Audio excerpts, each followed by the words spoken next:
निर्विघ्नं कुरु मे देव सर्वकार्येषु सर्वदा। गुरुर्ब्रह्मा गुरुर्विष्णु गुरुर्देवो महेश्वरा गुरुर्साक्षात् परब्रह्म तस्मै श्री गुरवे नमः। नमो देवे महादेवे शिवाय सततं नमः। नमः प्रकृते भद्राय नियता वृणता स्मृता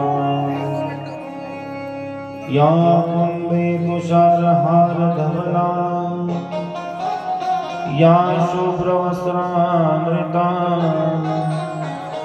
या वीणावरदण्डमण्डितकरा या श्वेतपद्मासना या ब्रह्मादिशङ्करा प्रभुदेव सदा वन्दिता सा मां पातु सरस्वती भगवती निशेषजापः।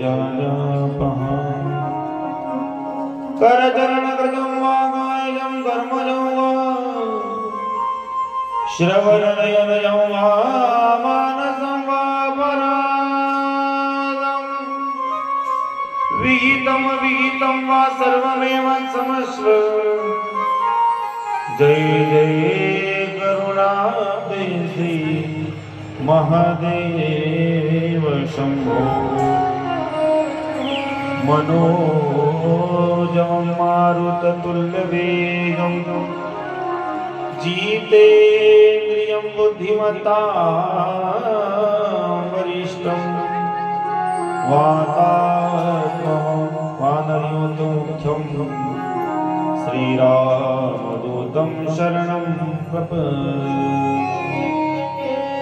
न जानामि योगं जपं नैव पूजा न तोऽहं सदा सर्वदा शम्भुतोऽभ्यं। जराजन्मदुःखोपतातप्यमानं प्रभो पहि अपान्नमामीश शम्भो। कलातीत कल्याण कल्पान्तकारी सदा सच्चिदानंद दाता पुरारी चिदानंद संदोह मोहोपहारी प्रसीद प्रसीद प्रभु मन्मधारी।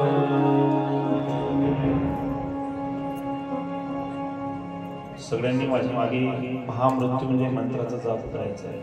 हात जोडा सगळ्यांनी। ओम त्र्यंबकं यजामहे।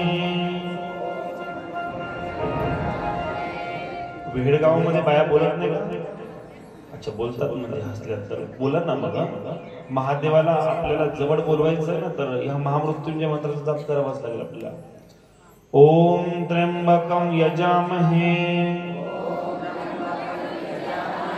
सुगंधिं पुष्टिवर्धनम् उर्वारुकमिव बन्धनात् मृत्युर्मुक्षयमामृतात्।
शिवालये तु केदारं विश्वेशं शिवालये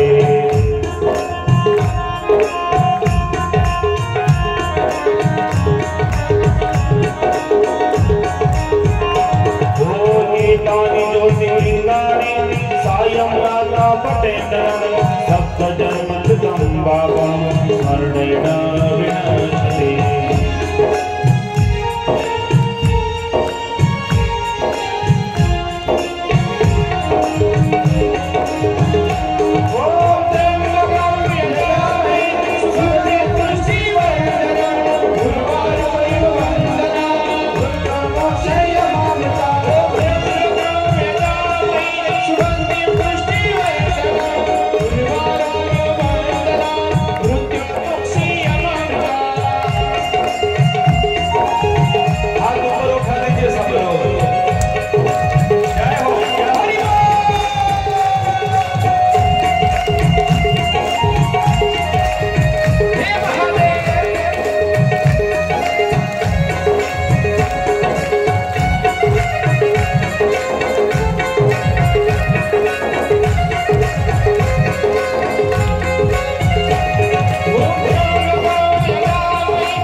गणपति गजानन भगवान की जय।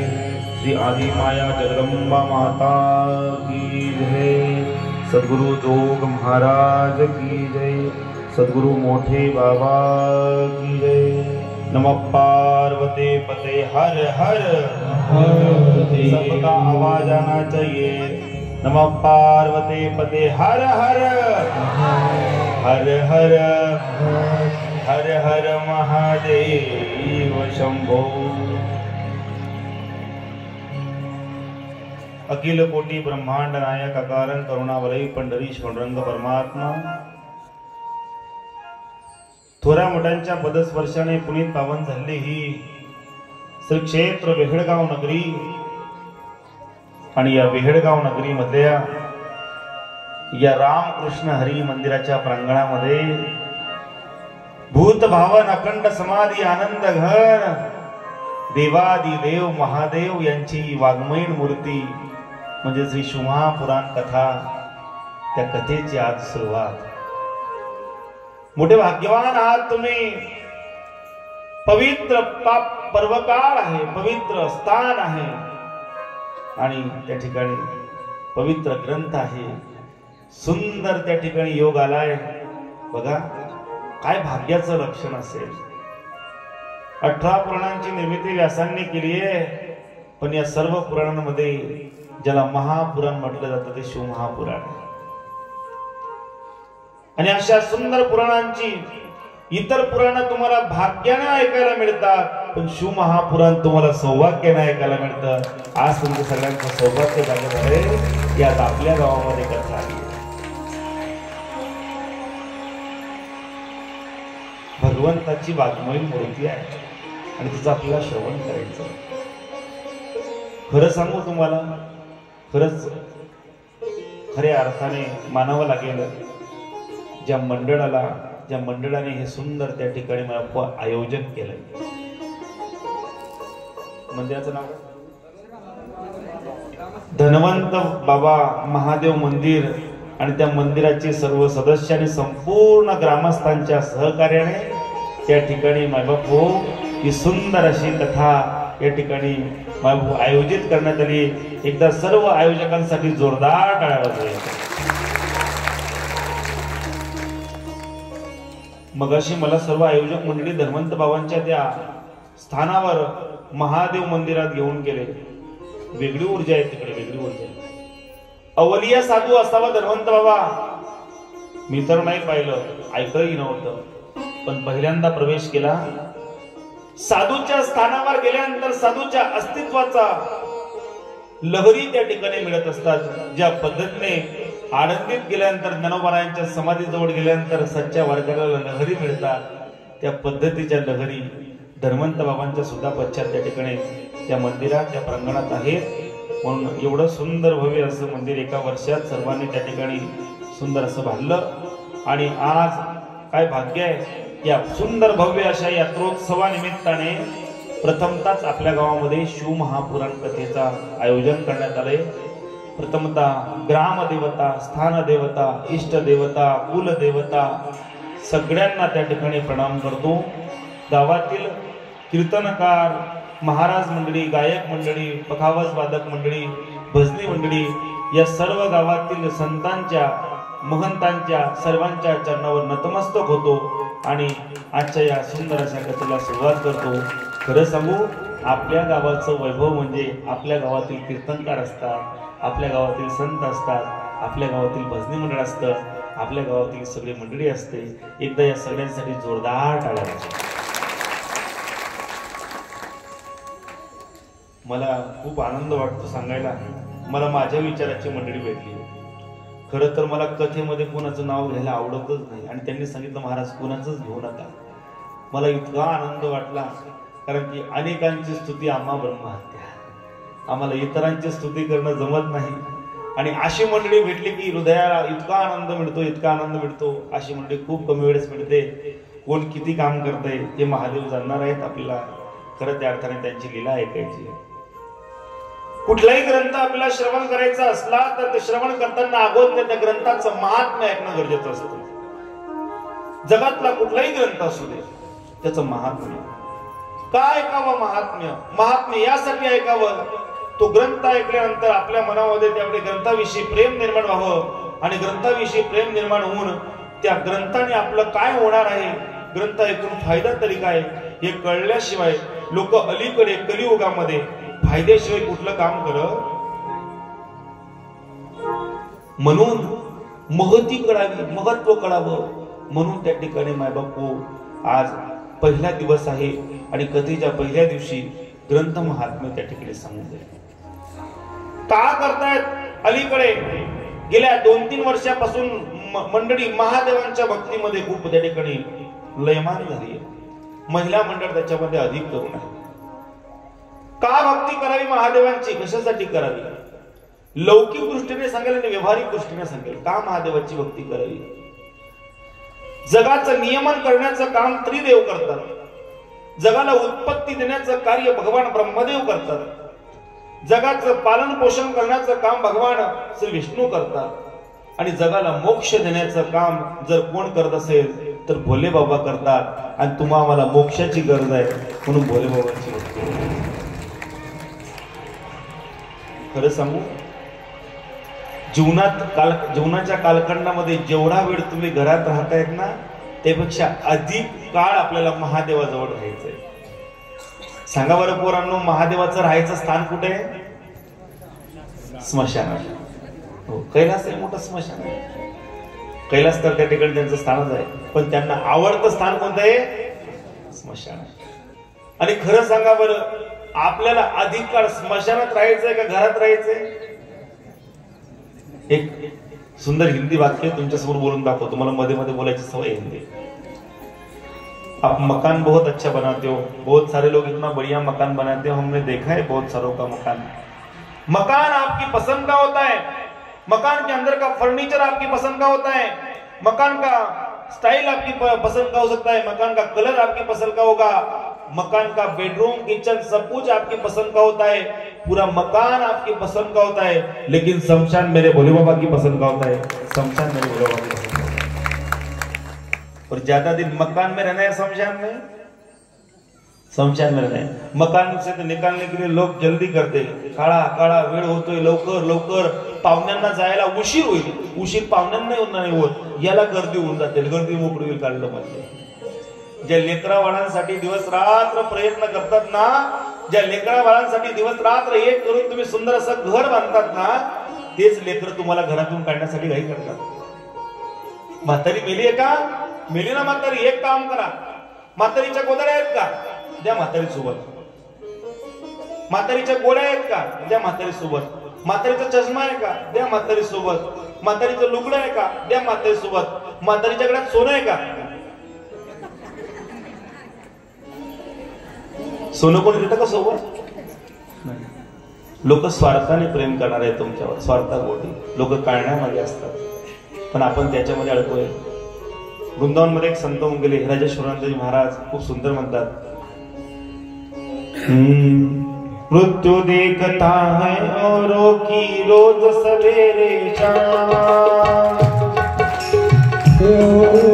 रोज सवेरे शाम, ये मृत्यु देखता है औरों की रोज सवेरे शाम, मृत्यु देखता है रोज सवेरे शाम, ये महल बनाता ऐसे जैसे, महल बनाता ऐसे जैसे हरदम यहाँ मुकाम, माया तेरी बहुत कठिन है राम, ये माया तेरी बहुत कठिन है राम, ये माया तेरी बहुत कठिन है राम, ये माया तेरी बहुत कठिन है राम, ये माया तेरी बहुत कठिन है राम.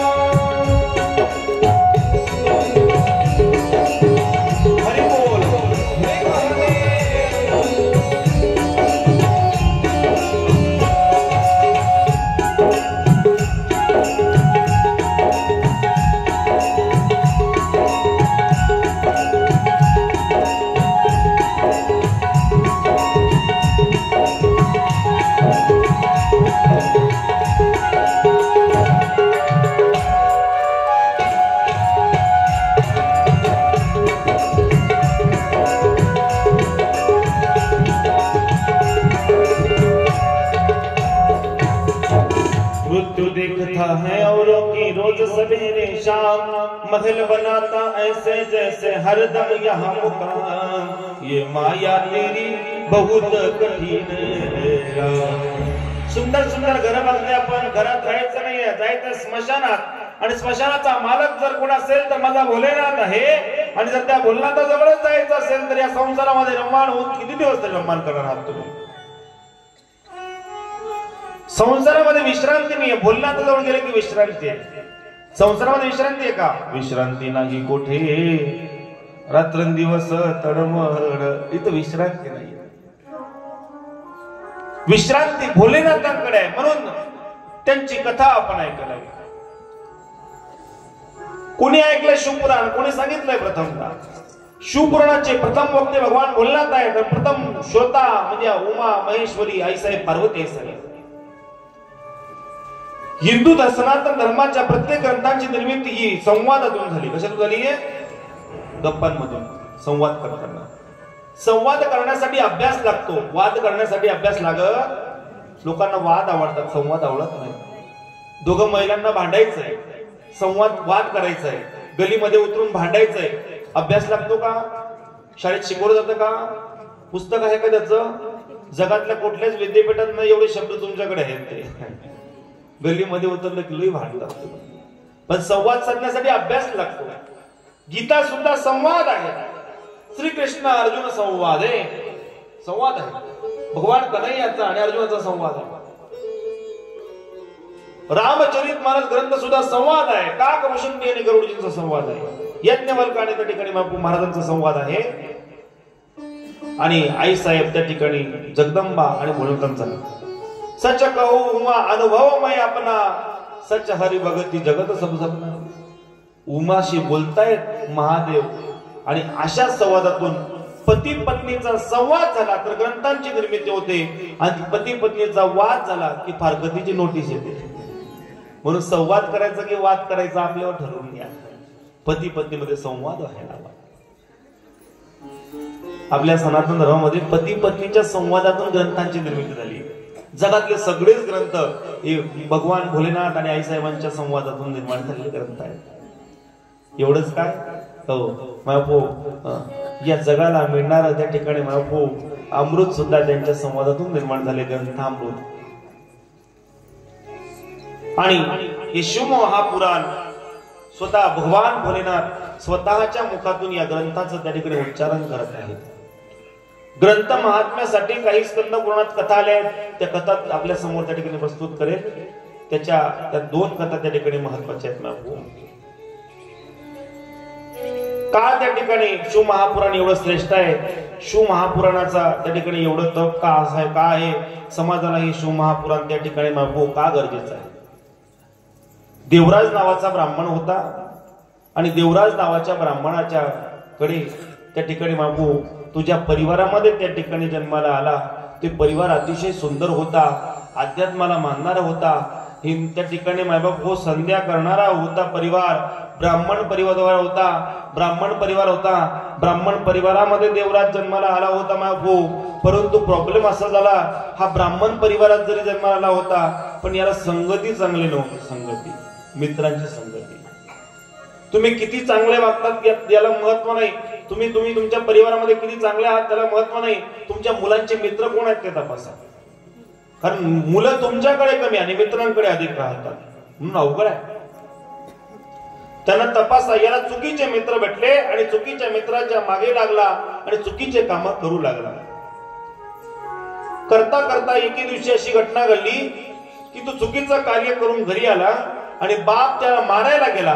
बाप मारायला गेला असताना आई आडवी आली आणि आईने त्याला जवळ घेतलं आणि आई म्हणली, अहो कशाला मारतात, एकुलता एक मुलगा आहे आपल्याला, कशाला मारतात, नका ना मारून त्याला. हे देवराजच्या घरात घडतं, यात नवल नाही, हे आपल्याही घरात घडतं ना. बाप मुलाला मारायला गेला की आई त्याला जवळ घेतल्याशिवाय जवळ घेते. नका मारू, 7-9चा आहे, नका मारू, कशाला मारतात, नका मारू त्याला, जवळ घेते आई.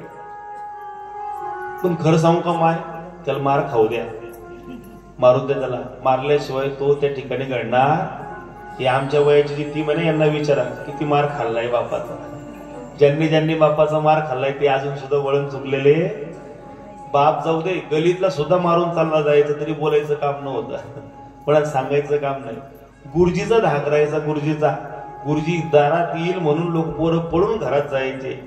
आता गुरुजीच्या छत्रावर पोरं उभे राहतात, घाबरत नाही गुरुजीला. इतकी अवघड परिस्थिती आहे. धाक व्हायचा. मारू द्या त्यांना, बापाचा मार खाऊ द्या. बापाचा मार मिळाल्याशिवाय त्यांना संस्कार मिळणार नाही. पण तुम्ही आडवे येतात, जवळ घेतात, जवळ घेऊन म्हणतात, भाऊ तुला काय माहितीये, तुला काय माहितीये मी कसा दिन काढा, अवघड सुधारल्या असं बोलतात. असं बोलल्यानंतर मग त्याला स्फुरण चढतं आणि स्फुरण चढलं की मग काय होतं, हो मग तो जाजून जास्त त्या ठिकाणी आगाऊपणा करतो. पण ऐका पुरुष मंडळी, असं जर आपल्या घरात घडलं, आपण जर पोरांना मारायला गेलो आणि जर बाई आडवी आली, पोराला बाजूला करून द्यायचं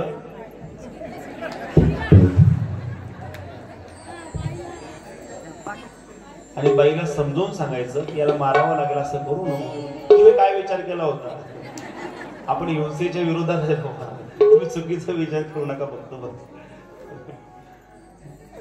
मुलांना गरज आहे बदलायची, गरज त्यांना संस्कार लागायला पाहिजे. पोरांच्या मनात धाकच निघून गेला अलीकडे, नाही धाक पोरांच्या मनामध्ये, त्यांच्या मनामध्ये धाक असायला पाहिजे.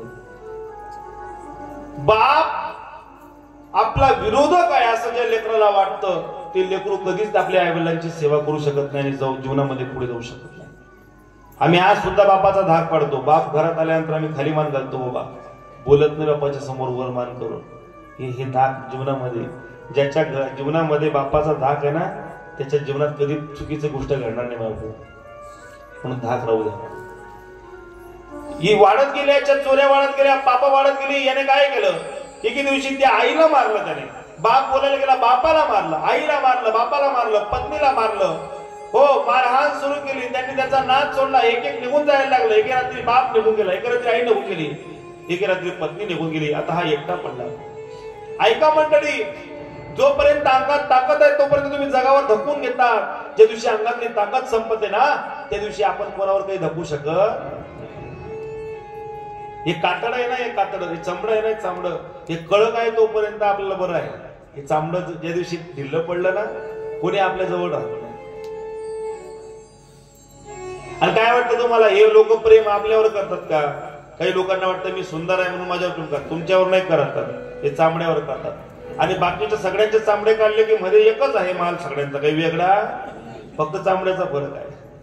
रक्त मांस हड्डी के ढेर पर मड़ा हुआ है चाम, देख उसी की सुंदरता को, देख उसी की सुंदरता को, हो जाती नींद हराम, ये माया तेरी बहुत कठीण है राम.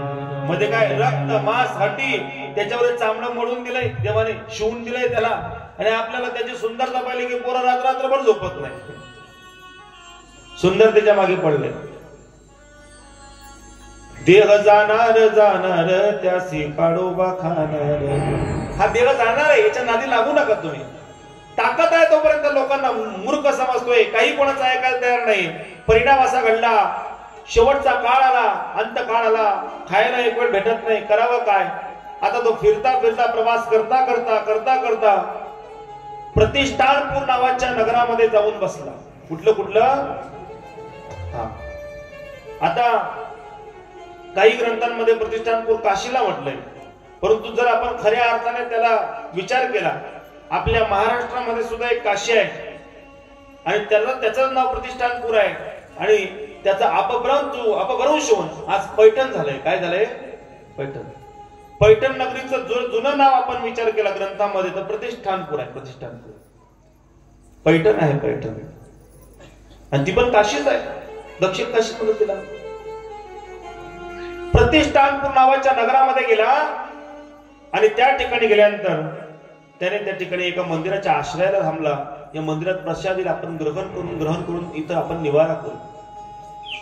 ते मंदिर बऱ्याच जणांच्या पाहण्यात नसेल कदाचित, आमच्या महाराज लोकांचे तर 100% आहे. ज्या ठिकाणी ज्ञानोबारायांनी रेडा बोलवला त्याच्या उजव्या बाजूला, म्हणजे ते भिंतीकडे जाताना उजव्या बाजूला एक मंदिर आहे, जे भूगर्भामध्ये मंदिर आहे. महादेवाचं मंदिर छोटस आहे आजही, ते मंदिर. त्या मंदिरावर फार पूर्वी पांडवांनी साधना केली असे त्या ठिकाणी उल्लेख आहे. त्या मंदिराच्या आश्रयात राहू लागला, प्रसाद मिळेल तो खाऊ लागला. असं करता करता करता दिवसामागून दिवस जाऊ लागले. त्या ठिकाणी पंडितजी यायचे, शिवपुराण ग्रंथ त्या ठिकाणी पारायण करायचे. पंडितजी यायचे, शिवपुराण ग्रंथ पारायण करायचे. परिणाम असा झाला, एके दिवशी शिवपुराण ऐकता ऐकता त्याला मृत्यू जवळ आला. तो मेला आणि मेल्यानंतर त्याला स्वर्गात तो त्या ठिकाणी यमपुरीतून काही यम लोक घ्यायला आले. यमाचे दूत आले आणि यमदूत आल्यानंतर यमदूत त्याला धरून ओढू लागले. ओढता ओढता ओढता तेवढ्यात भगवान शंकराचे शिवदूत आले, शिवगण आले, आणि त्यांनी सांगितलं यमदूतांना, ए यमदूतांनो, हे तुमचं गिराईक नाही, आमचं गिराईक आहे. म्हणजे असं कसं? याने आयुष्यभर कुठलं चांगलं काम केलंच नाही, तुमचं गिराईक झालं कुठून? अरे तुम्हाला माहिती का, याने मरताना शिवपुराण ऐकलंय. म्हणले काय ऐकलंय? शिवपुराण ऐकलंय, आणि शिवपुराण ऐकल्यामुळे हे आता आमचं गिराईक झालं, याला आमच्याकडे यावं लागेल. एवढी ताकद आहे शिवपुराणाची. अरे शिवपुराणाची ताकद लांबची आहे, शिवपुराणाची ताकद खूप लांब आहे बाबा. भगवान शिव जे धारण करतात भस्म, त्याची ताकद सांगतो. एकदा महर्षी दुर्वासा भस्म लावून त्या ठिकाणी शिव भस्म लावून ज्या वेळेस बाहेर निघाले, फिरता फिरता नरकाच्या जवळ आले, आणि नरकाच्या जवळ आल्यानंतर त्यांच्या कपाळावरचं भस्म थोडं खाली पडलं आणि नरकाचं स्वर्गात रूपांतर झालं. कशात रूपांतर झालं? स्वर्गात. यमराज आले आणि यमराजांनी विचार केला, इथं नरक होता, इथं स्वर्ग कसं झालं? इथं स्वर्ग कसं झालं? दुर्वास म्हणले, ही माझी ताकद नाही, ही शिवभस्माची ताकद आहे. याचा एक कण पडल्यावर नरकाचा स्वर्ग करायची ताकद आहे. ही ताकद शिव. आणि शिवनाम म्हटलं की यमाला कापावं लागतं. कसं कापावं लागतं? दड दड दड दड दुड दुड दुड दुड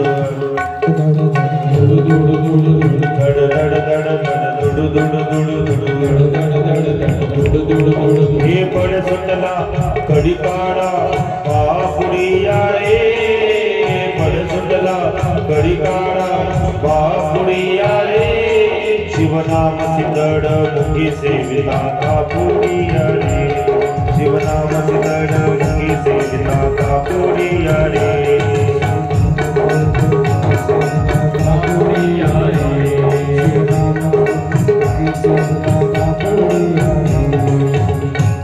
शिव नाम सिद्ध मुखी सेविता कापुडिया पुढे आले, भगवान शंकराचं नाव घेतलं, यम सुद्धा थरथर कापायला लागतात. परिणाम असा झाला, त्या देवराजाला यमांना सोडावं लागलं, मरताना शिवपुराण ऐकलं. परिणाम असा झाला हो की त्याला शिवलोकाची प्राप्ती झाली. कोणाला? देवराज. वा वा, असे कथा श्रवण करणारे लोक असले की आनंद वाटतो. प्राप्ती झाली शिवलोकाची. म्हणून मरण्याच्या अगोदर एकदा तरी शिवपुराण ऐकावं. शिवलोकाची प्राप्ती होते, शिवलोकाची. माझ्या कथेचा अनुभव मागच्या वर्षाचा मार्च महिन्यावरच कथा होती माझी. पारोडा तालुक्यामध्ये मुंदाणा म्हणून गाव आहे, मुंदाणा, कडजे मुंदाणा. मागच्या वर्षी कथा झाली माझी. कथेच्या मध्ये एका आईने कथा ऐकली, कथा श्रवण केली आणि दुसऱ्या दिवशी काला होता. काल्याच्या कीर्तनातच माझ्याकडून रुद्राक्ष दीक्षा घेतली आहे आदल्या दिवशी. आणि काल्याच्या कीर्तनाच्या दिवशी बाबा विना धरून उभे होते, माडी समाजाचे बाबा. आणि तेवढ्यात आई घरात गेली ना, आई झोपली ना. आईला शेवटचा काळ आईचा जवळ येऊन गेला. सुनबाया म्हणले आई गेली, अजून कृष्णचरित्र बाकी होतं, विठोबा रखमाई झालं होतं. त्यांना म्हटलं आई पूर्ण काल्याचं कीर्तन ऐकल्याशिवाय जाणार नाही. परिणाम असा झाला, त्यानंतर अर्धा तास कीर्तन झालं आणि जे विठ्ठल झाल्यानंतर म्हातारी गेली. काय भाग्य असेल. अशी या काळामध्ये काही लोक आहेत की ज्यांना त्या ठिकाणी बाबू सहज मोक्ष मिळतो, पण ते ऐकताना तेवढी तन्मयता पाहिजे. कोणाकोणाची इच्छा आहे बरं शेवटच्या दिवशी? चिंता करू नका, बरेच जण म्हणतील महाराज उद्या ऐकू द्या, तुम्ही आल्याच जायचं लागताय. तसा काही प्रयत्न करू नका, तुम्हाला अजून भरपूर कथा ऐकायची आहेत. सांगायचं हेतू असा आहे, भगवान शंकराचं नामस्मरण कुठलंही नाम घ्या, ते नाम घेताना त्या ठिकाणी बाबू जर आपल्याला अंतकालेच मामेव स्मरण नित्य केलं, अरे शेवट अंतकाळी ज्याच्या नाम आले मुखा तुका म्हणे सुखा पारणं. मरताना देवाचं नाव मुखात येणं त्याच्यापेक्षा जगातलं सगळ्यात मोठं सुख. पण ही एका जन्मात होत नाही, अनेक जन्माचं पुण्य लागतं मरताना नाव येण्यासाठी. तर मरताना लोकांच्या मुखात नाव करीन संसाराच्याच गोष्टी जास्त लागतात. देवराज नावाचा ब्राह्मण मोक्ष मिळाला त्याला, मोक्ष याला म्हणतात त्या ठिकाणी मग खऱ्या अर्थाने तन्मयतेने ऐकलं पाहिजे. कुठली कथा ऐकताना तन्मयता पाहिजे. भगवान शंकराची भक्ती इतकी सोपी इतकी सोपी इतकी सोपी सहज करू शकतात. पहिला मुद्दा, भगवान शंकराची भक्ती सर्वसामान्यातल्या सामान्य गरीब माणसाला सुद्धा करता येते, कारण त्यांना शृंगार करायची गरज नाही. जे जगात कोणाला चालत नाही ते माझ्या भोलेबाबाला चालत. खरं सांगा माय, खरं सांगा, देवांची गोष्ट लांबची आहे. कितीही माणूस साधा घोडा असेल, त्याच्या अंगावर राग टाकली चालेल का वर? त्याला चालेल? चालेल? राग टाकली चालेल? राग येईल त्याला, राग. आणि ते भस्म माझा भोलेबाबा धारण करतो. कितीही बोळा माणूस असेल, कितीही साधा माणूस असेल, जे फुल कुठंच चालत नाही, जे फळ कुठंच चालत नाही, बघा अमंगळ जागेवर उगवतं ते धोत्र्याचं फळ, फुल कुठं उगवतं? अमंगळ जागा. असं कधी झालं का धोत्र्याच्या झाडाची शेती केली? असं कधी झालं? ते बीज कधी टाकावं लागलं तुम्हाला उगवण्यासाठी? बाई दिशेला त्या ठिकाणी झाडं सापडतात. तिथून जगाला बोचणार फळ आहे, बोचणार. असं हातात धरलं तरी काटे टुसतात. त्या फळाचं माझा बाबा सेवन करतो. ते फळ बाबाला प्रिय आहे. ते फुल जगात लोकांना कमळ आवडतं, गुलाब आवडतो, म्हणजे धोत्र्याचं फुल कुठंच आवडत नाही. ते माझा बाबा त्या ठिकाणी घेतो. गरीबातला गरीब माणूस असेल, त्याच्याकडे जल आहे, ते जल त्याने अर्पण केलं की माझा बाबा खुश होतो. इतकी सोपी इतकी सोपी इतकी सहज भक्ती आहे, म्हणून प्रत्येकाला करता येते. म्हणून आपण प्रत्येक जण त्याच्यामध्ये रममान होतोय. बरेच लोक प्रश्न विचारतात, महाराज खरंच भोले बाबा जल टाकल्यानंतर प्रसन्न होतो का? की आमचं टाइमपास चालू आहे, आमचं नुसतं दिवसामागून दिवस जात आहे, आम्ही जल टाकतोय, बाबा आम्हाला त्या ठिकाणी प्रसन्न होतो की नाही, खरंच होईल की नाही? ऐका महिला मातांनो, भोले बाबा म्हणजे भजनानंदी आहेत. कसे आहेत? त्यांना आनंद कशात आवडतो? भजनामध्ये. त्यांना भजन आवडतं. भजन, भजनी मंडळ. भोले बाबा आपल्या भावकीतले आहेत. भोले बाबा कोणाच्या भावकीतले आहेत?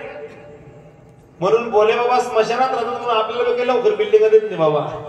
म्हणले मी स्मशानात राहतो, तुम्ही मातीच्या घरात करा. भोले बाबांना भजन आवडतं. त्यांना भजनातून कोणी जागे करायला नको, कोणी त्रास द्यायला नको.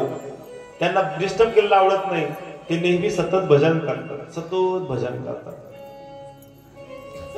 भजन करणारे भोले बाबा त्यांना त्रास कोणी द्यायला नको, म्हणून जर कोणी परत परत एखादा भक्त येत असेल त्याला लवकर त्याला दान देऊन त्याला मोकळं करतात. जा बाबा. जसं बघा ना, घरात पाहुणे असतात, पाहुणे आले, 4-5 पाहुणे आले आणि पाहुणे आल्यानंतर घरातलं लहान लेकरू असतं ना, लहान लेकरू त्रास द्यायला सुरुवात करतं. घरातल्या आई वडिलांना लहान लेकरू त्रास द्यायला लागतं. ते आईजवळ जातं आणि आईला म्हणतं, मम्मी ये बरोबर. काय म्हणतं करताना रे पोरं, आई हे आहे, ₹1 दे, ₹1.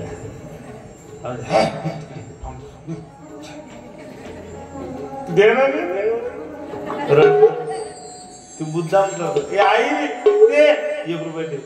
पाय उघडत, रडत करत. ते आई काय करत, तिकडे बापा जवळ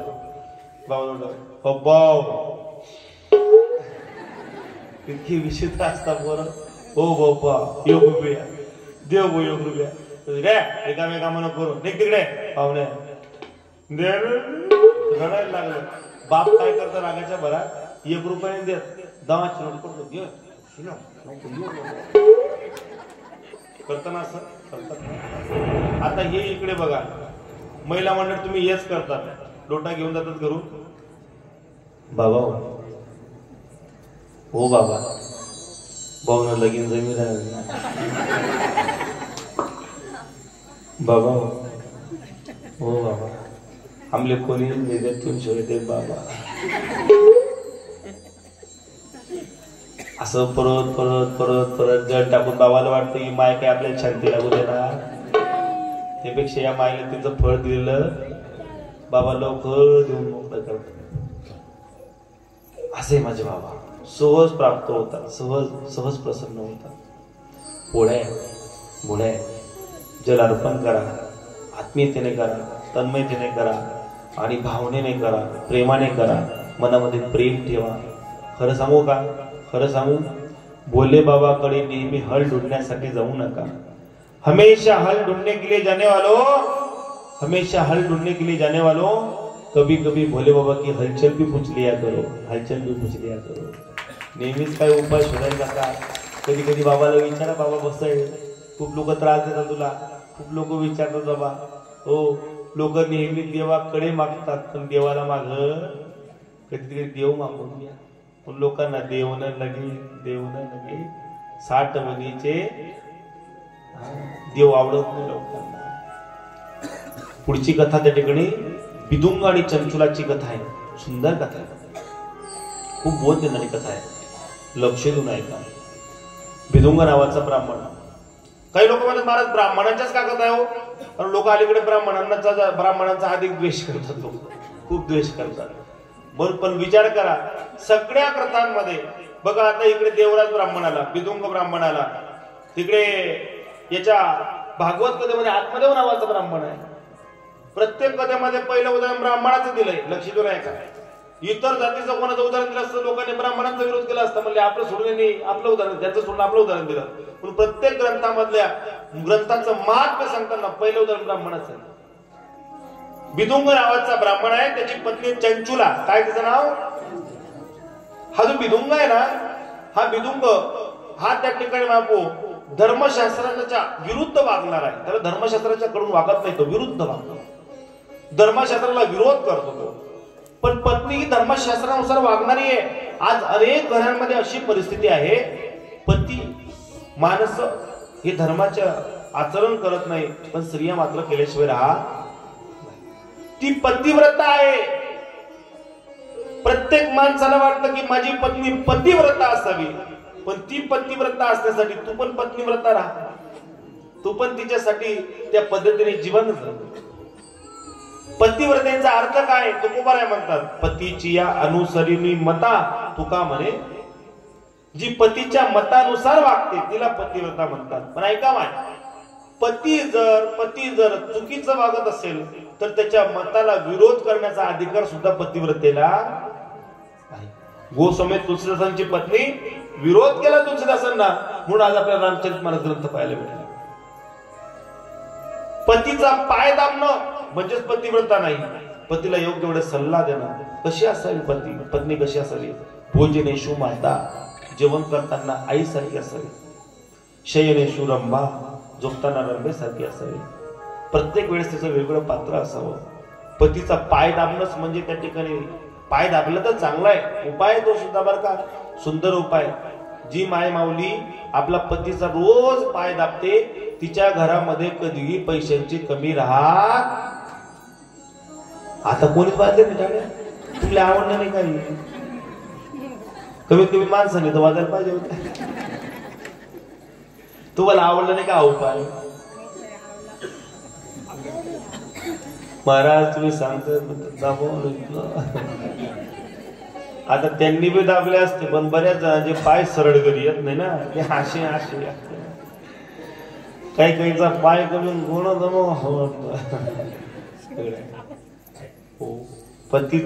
पतीची सेवा व्हायला पाहिजे. पायी लक्ष्मीच्या हाती, पायी लक्ष्मीच्या हाती, पायी लक्ष्मीच्या हाती, पायी लक्ष्मीच्या हाती, हे तिशिया वेगा पुराती,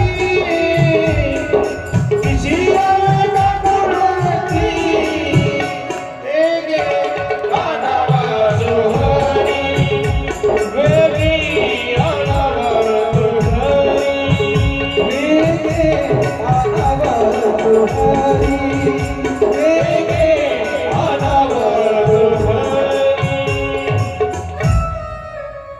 पायी लक्ष्मीच्या हाती तिशिया वेगा, लक्ष्मीच्या हातात पाय भगवंताचे. पतीच्या मनाच्या विरुद्ध वागू नका, पतीला साथ द्या, पण पती जर चुकीचं वागत असेल त्याला विरोध करा. काय केलं त्या बिदुंगाने पत्नीच्या विरुद्ध? माय तुम्ही माझ्या सगळ्या आई सारख्या, जे ग्रंथात ते सांगतोय, चुकीचं सांगणार नाही. ऐका ना, तो बिदुंग परस्त्री गमन करू लागला. घरातलं असलेलं सगळं धन विकून तो परस्त्री गमन करू लागला, परस्त्रीशी संग करू लागला. पत्नी सुंदर होती हो, छान होती दिसायला, सगळ्या गोष्टी व्यवस्थित, पण हा मूर्ख बाहेर जाऊन त्या ठिकाणी परस्त्री गमन करू लागला. दिवसा मागून दिवस जाऊ लागले. ही सुद्धा त्या ठिकाणी तरुण होती, त्या ठिकाणी सौंदर्यवान होती. भविष्यात तिने विचार केला की हा असं वागतोय, मग आपण तसं वागायला काय हरकत आहे. पर्याय शेवटी परिणाम असा घडला, तिने सुद्धा जारा पुरुषांसोबत संग करायला सुरुवात केली. आणि एके दिवशी त्याने तिला सापडवलं. सापडवल्यानंतर त्याने तिला बेदम मारहाण केली. खरं सांगू का पुरुष मंडळी, आम्हाला असं वाटतं माझ्या पत्नीने माझ्याशिवाय कोणाकडे पाहूच नाही, पण आम्ही तसं 100% वागतो का? आई विचार महत्वाचा आहे. जसं मी माझी पत्नीने इमानदार राहावा असं मला वाटत असेल, तर मी सुद्धा इमानदारीनेच राहायला पाहिजे. मी सुद्धा एकच पत्नीशी त्या ठिकाणी संग ठेवायला पाहिजे, चुकीचं वागायला नको. आणि आम्ही त्या देशात राहतो ज्या देशामध्ये रामचंद्र प्रभूंनी अख्खं आयुष्य फक्त सीताई सोबत घालवलं. तोपर्यंत प्रत्येक राजा हा अनेक पत्न्या करत होता. माझ्या राम प्रभूंनी प्रघात घालून दिला की एकच पत्नी असेल.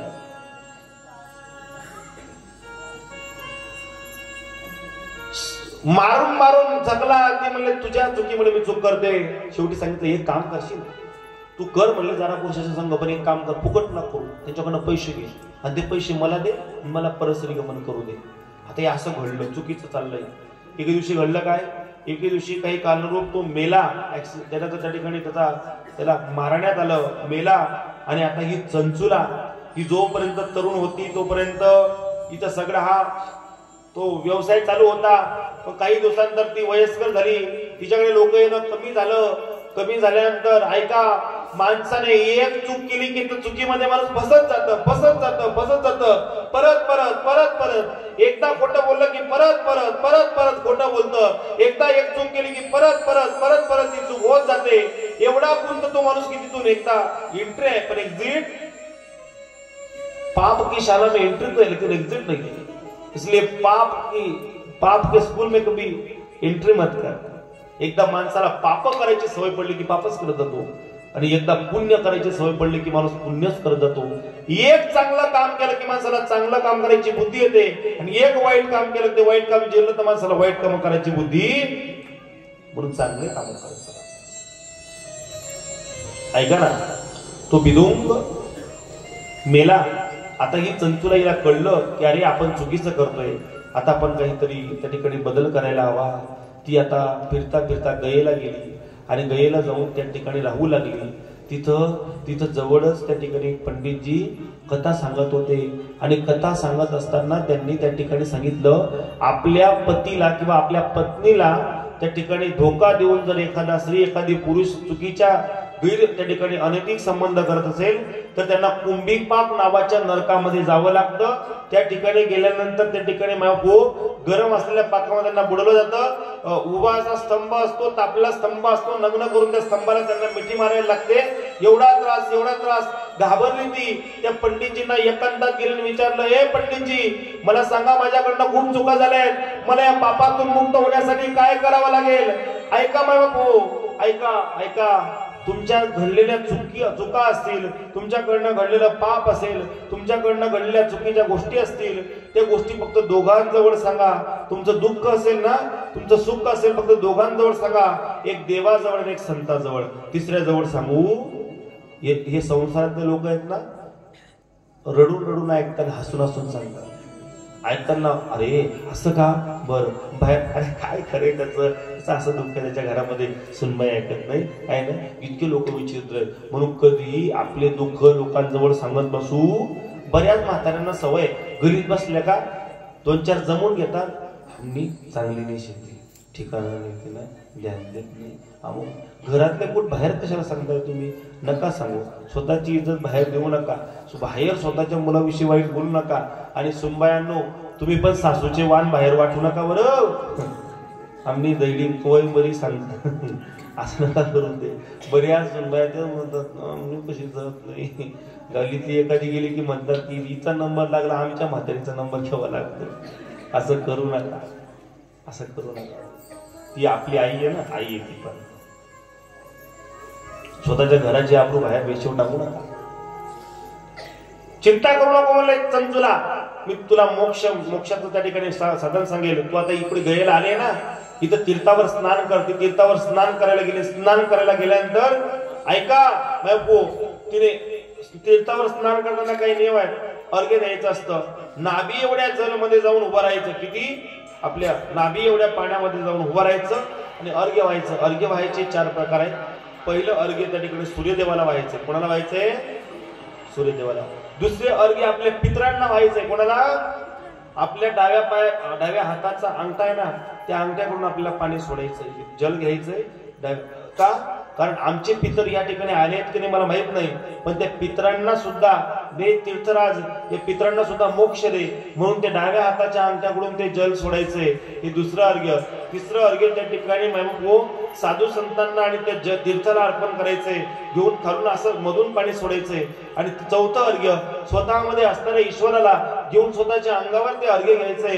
असे 4 प्रकारचे अर्घ्य त्या ठिकाणी तीर्थामध्ये स्नान करताना करायचे. बाथरूम मध्ये नाही बरं. बाथरूम मध्ये करतो तिला आंघोळ म्हणतात. काय म्हणतात? आणि तीर्थावर स्नान असतं. आता तिथे वरून जल टाकायचं काम, फिरवलं की वरून पाणी येतं. काय म्हणतात पोरांना त्याला? असं आहे का ते?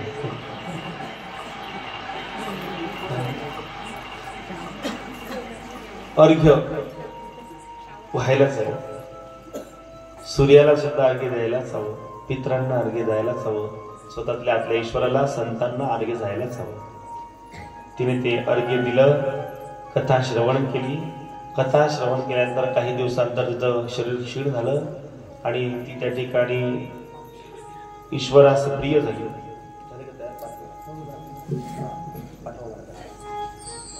आणि ती गेल्यानंतर शिवपुराण ऐकून गेल्यामुळे, ती शिवपुराणाची कथा ऐकल्यामुळे, इथं मध्ये जागा सोडा, मध्ये जागा सोडा. इकडे सरका महिला, तुम्ही इकडे सरका, बाकीचे इकडे, बाकी सर बाकी इकडे सरका. ही जे फुलं टाकल्यात ना एवढी जागा मोकळीच राहू द्यायची. दररोज त्याच्यामध्ये यायचं नाही. शूटिंग वाले दादा तुम्ही पण थोडं बाजूला व्हा.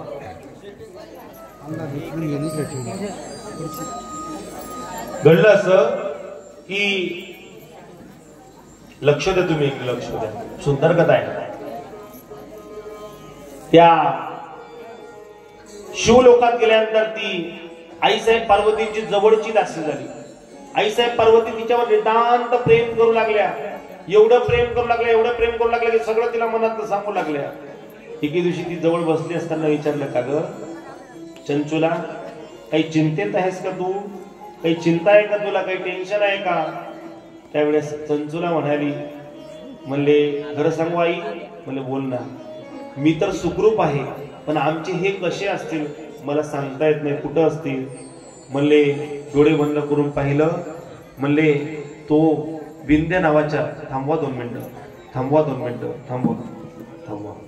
विंध्य नावाच्या पर्वत, तुम्ही पुढेच बघा. विंध्य नावाच्या पर्वतावर तो त्या ठिकाणी आहे आणि त्या ठिकाणी तो पिशाच योनीमध्ये. कोणत्या योनीमध्ये? पिशाच योनीमध्ये. मग आई त्यांना मोक्ष मिळवून द्यायचा आहे, त्याला मोक्ष मिळवून द्यायचा आहे, तर त्यासाठी एकच उपाय, त्याला शिवपुराण कथा ऐकावी लागेल. आई मी कशी ऐकू? चिंता करू नको, हा तुंबरू माझ्यासोबत आहे ना, तुंबरूला घेऊन जाय.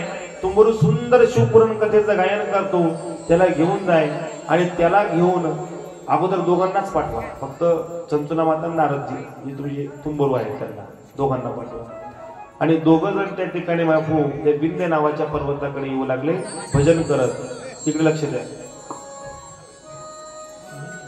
नम शिवाय ओम नम शिवाय हर हर बोले नम शिवाय. नम शिवाय ओम नम शिवाय हर हर बोले नम शिवाय. ओम शिवाय ओम नम शिवाय हर हर बोले नम शिवाय. नम शिवाय नम शिवाय हर हर बोले नम शिवाय. गंगाधराय शिव गंगाधराय हर हर बोले नम शिवाय. गंगाधराय शिव नम शिवाय हर बोले नम शिवाय. गंगाधराय शिव गंगाधराय हर हर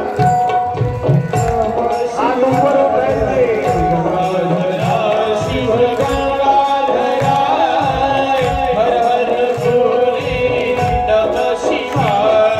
नम शिवाय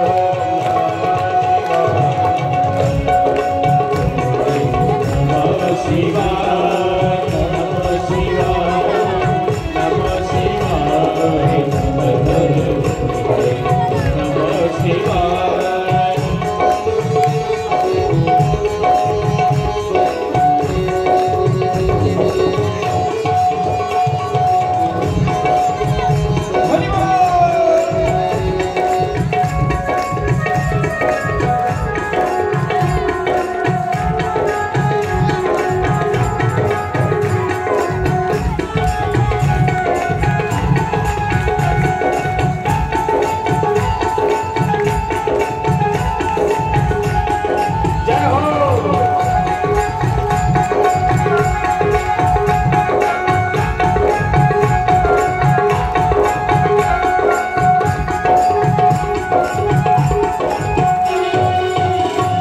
उमापति महादेव की जय.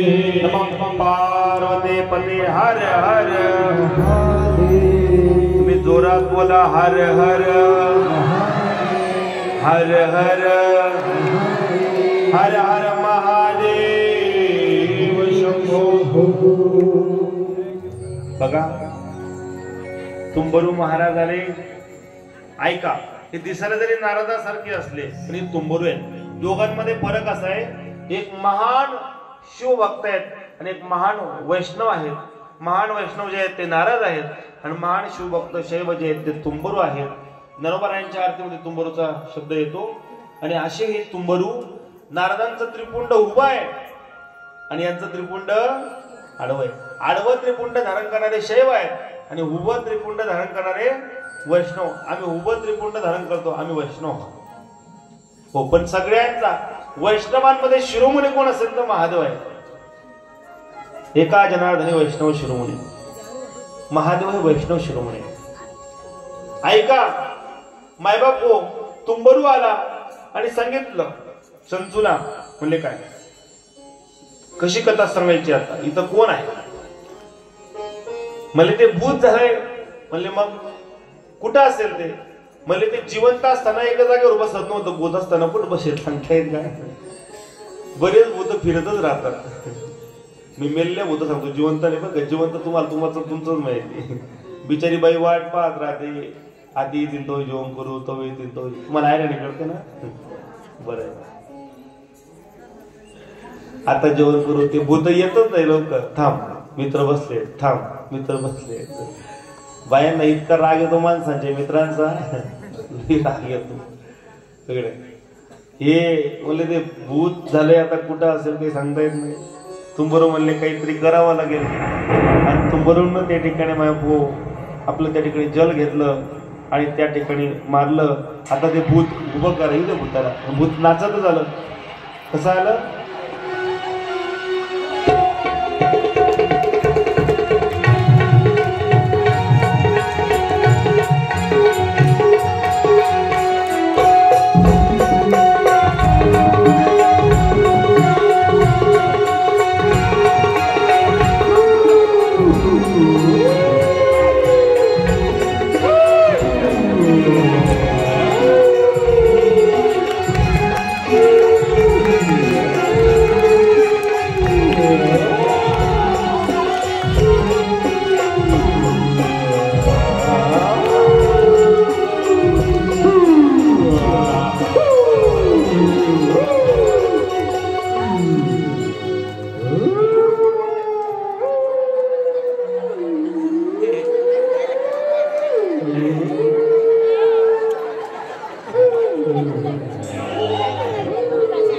आवाज पण करतात.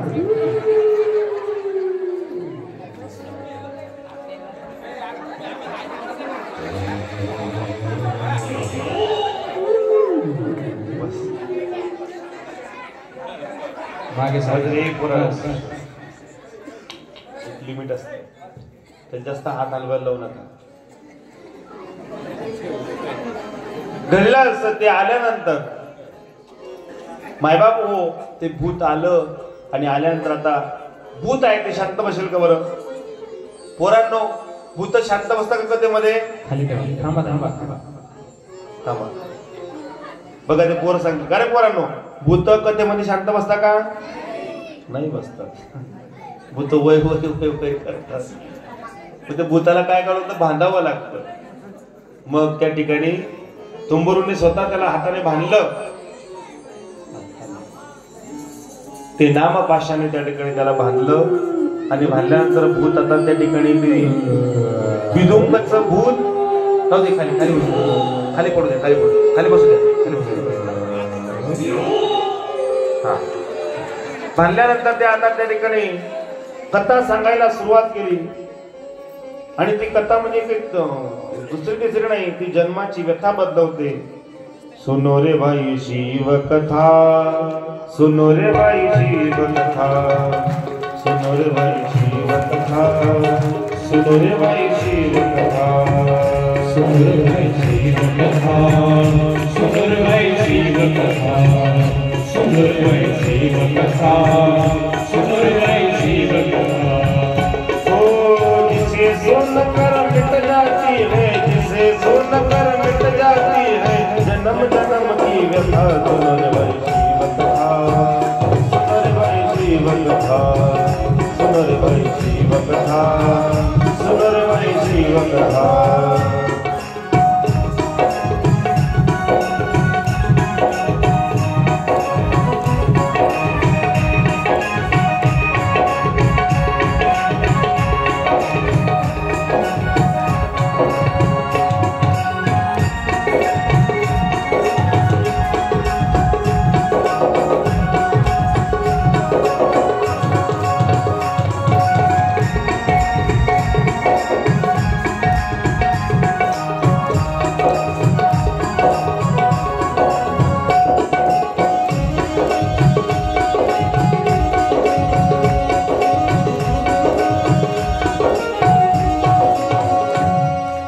परिणाम असा झाला, कथा पूर्ण श्रवण झाल्यानंतर कैलास लोकातून त्या ठिकाणी विमान आलं आणि त्या विमानामध्ये बिदुंगाचं भूत, आईसाहेब चंचुला आणि तुंबरू महाराज तिघे जण विमानातून शिवलोकामध्ये परत गेले.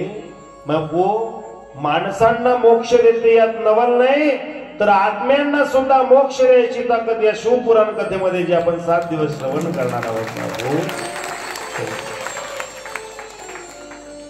तिघ लेकरांसाठी एकदा जोरदार गाड्या वाजवून बसून तिघे बसा. भूताला सोडून द्या, तुम्ही तिथंच बसा महाराज, तिथंच बसू. तोंड मोकळं करायचं तर कळून घ्या.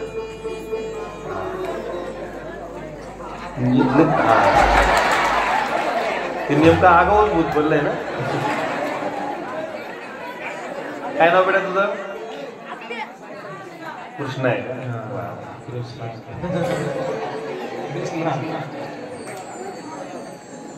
आता लक्षात आलं. ओ कृष्ण आहे. ऐका भूत आत्म्यांना सुद्धा मोक्ष द्यायची ताकद शिवपुराण कथेमध्ये. तुम्हाला त्या ठिकाणी एक उपाय सांगणार आहे. आपल्या अनेकांच्या घरामध्ये अपघाती मृत्यू झाले असतील, बऱ्याच जणांच्या घरामध्ये अपघाती मृत्यू झाले असतील, त्यांना कदाचित मोक्ष मिळत नसेल.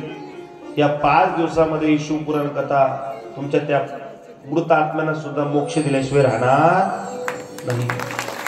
एक काम करा, फक्त नारळ आणा. नारळाला त्या ठिकाणी मायबापू, जर स्त्री गेली असेल घरामध्ये अपघाती मृत्यूने, तर त्या ठिकाणी पीस मध्ये त्या ठिकाणी आणा. त्याला पीस लाल रंगाचा पिवळ्या रंगाच्या पीस मध्ये आणा. आणि जर पुरुष गेला असेल तर त्या पुरुषाला बागायतदार जर कोरा रुमाल असेल त्याच्यामध्ये नारळ बांधून आणा. त्यांच्यावर एक चिठ्ठी घ्या आणि वरून करदोडा, लाल रंगाचा करगोडा गुंडाळून ते नाव त्यांचं टाकून आणा. त्यांचं नाव टाकून आणा. ती नारळ आपण इथं ठेवणार आहे. 5व्या दिवशी तुम्ही यज्ञाचं आयोजन केलंय का? नाही. आपल्याला करावं लागेल. आपल्याला करावं लागेल रुद्रयाग छोटासा. आणि ती नारळ जी आहे, ती नारळ आपण त्या ठिकाणी मायपू त्या रुद्रयागामध्ये, यज्ञामध्ये आपण स्वाहाकार करून त्या ठिकाणी ते नारळ टाकू. जेणेकरून कोणाला जर नारायण नागबली वगैरे असे विधी सांगितले असतील, ज्या विधीला तुम्हाला 10,000, 15,000 हजार रुपये खर्च येतो, 3-3 दिवस तिकडे थांबावं लागतं, मी तुम्हाला शिव महापुराण कथेच्या समोर सांगतोय, एवढा उपाय केल्यानंतर तुम्हाला कधीच आयुष्यात नारायण नागबली करायची गरज पडणार नाही. हे आपल्या या छोट्याशा कथेमध्ये होणार. म्हणून स्त्री गेली असेल तर पीस मध्ये आणा, आणि जर पुरुष गेला असतील तर बागायतदार रुमाल मध्ये आणा. आणि त्या पुरुषाचं स्त्रीचं नाव टाकून करगोडावरून गुंडळून आणा. हे नारळ आपण इकडे पुढच्या 4 दिवस इकडे राहील. आणि शेवटच्या दिवशी काल्याचं कीर्तन झाल्यावर जो यज्ञ होईल, यज्ञामध्ये ते नारळ टाकून त्या ठिकाणी आपलं त्या ठिकाणी पूर्णाहुती होईल. ऐका, ते टाकताना नियम असा राहील, जो व्यक्ती गेलाय त्याच्या रक्ताच्या नात्यातील मुलगा असो किंवा मुलगी असेल, त्याच्या हातून ते नारळ टाकून 5 चम्मच त्या ठिकाणी आपलं शुद्ध देसी घी त्याच्यात टाकून आपण ते नारळ सोडावं लागेल. दुसरा एक उपाय तुम्हाला सांगेल बापू. प्रत्येकाच्या घरामध्ये एक अडचण आहे. अलीकडे खूप कलह होत आहेत, खूप त्या ठिकाणी बापू भांडणं होत आहेत, तंटे होत आहेत, घरात शांतीच नाहीये, घरात पैसा आहे तो पण टिकत नाही, अनेक अडचणी घरामध्ये, अनेक अडचणी, काय करावं कळत नाही. घरात आलं की असं वाटतं घरातून निघून जावं. याच्या मागे काही कारण आहेत. काय कारण आहेत सांगू तुम्हाला. काही कारण आहेत त्याला. एक कारण असं आहे, त्या कारण असं आहे की आपण घरं बांधताना प्रत्येक जण वाळूचा यूज करतो. वाळूचा वापर करत असताना वाळूमध्ये तुम्ही बारीक असे पांढरे कण पाहिले असतील, पाहिलेत ना? हे सगळेच पांढरे कण पांढऱ्या दगडाचे नाहीत, तर काही पांढरे कण मेलेल्या माणसांच्या अस्थिचे बारीक कण झाले आहेत. आणि ते कण, अतृप्त आत्म्यांचे कण, आपण घर बांधताना त्या वाळूच्या माध्यमातून, वाळूच्या सोबत ते कण आपल्या घराला त्या ठिकाणी जोडले गेले. आणि त्या अतृप्त आत्मे, त्यांची अस्थि आपल्या घरात आल्यामुळे आपल्या घराला सुख शांती लाभू देत नाही. मग काय करावं मला याच्यावर उपाय? याच्यावर सोपा उपाय. मी सांगणारा उपाय कुठलाच खर्चिक नसतो. त्या उपायामध्ये कोणालाच काही 1 रुपया द्यायची गरज नसते. तो उपायाचे 2 फायदे असतात.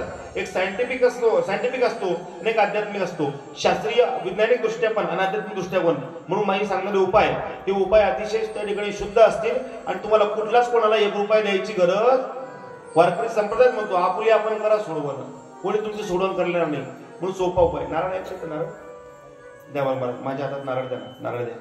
माय ही कथा फक्त कोणाचे पैसे कमवण्यासाठी किंवा याच्यासाठी नाही ठेवली, ही आपल्या सगळ्यांना त्याची शांती मिळावी, सुख शांती मिळावी.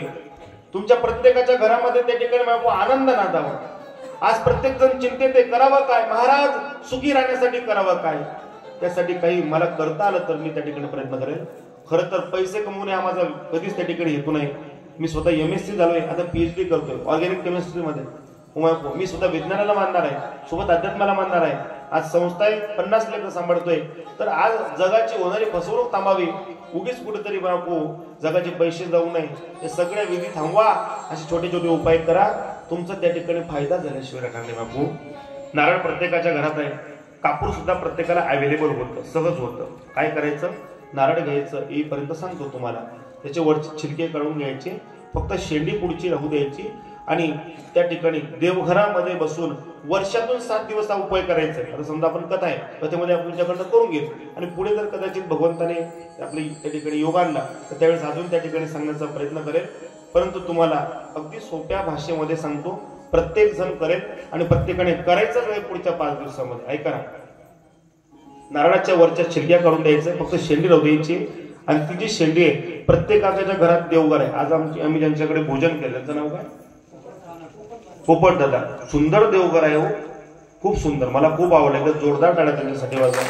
म्हणजे मी त्यांचंच घर पाहिलं म्हणून अजून आता हळूहळू पाहिजे म्हणजे लक्षात येईल माझ्या.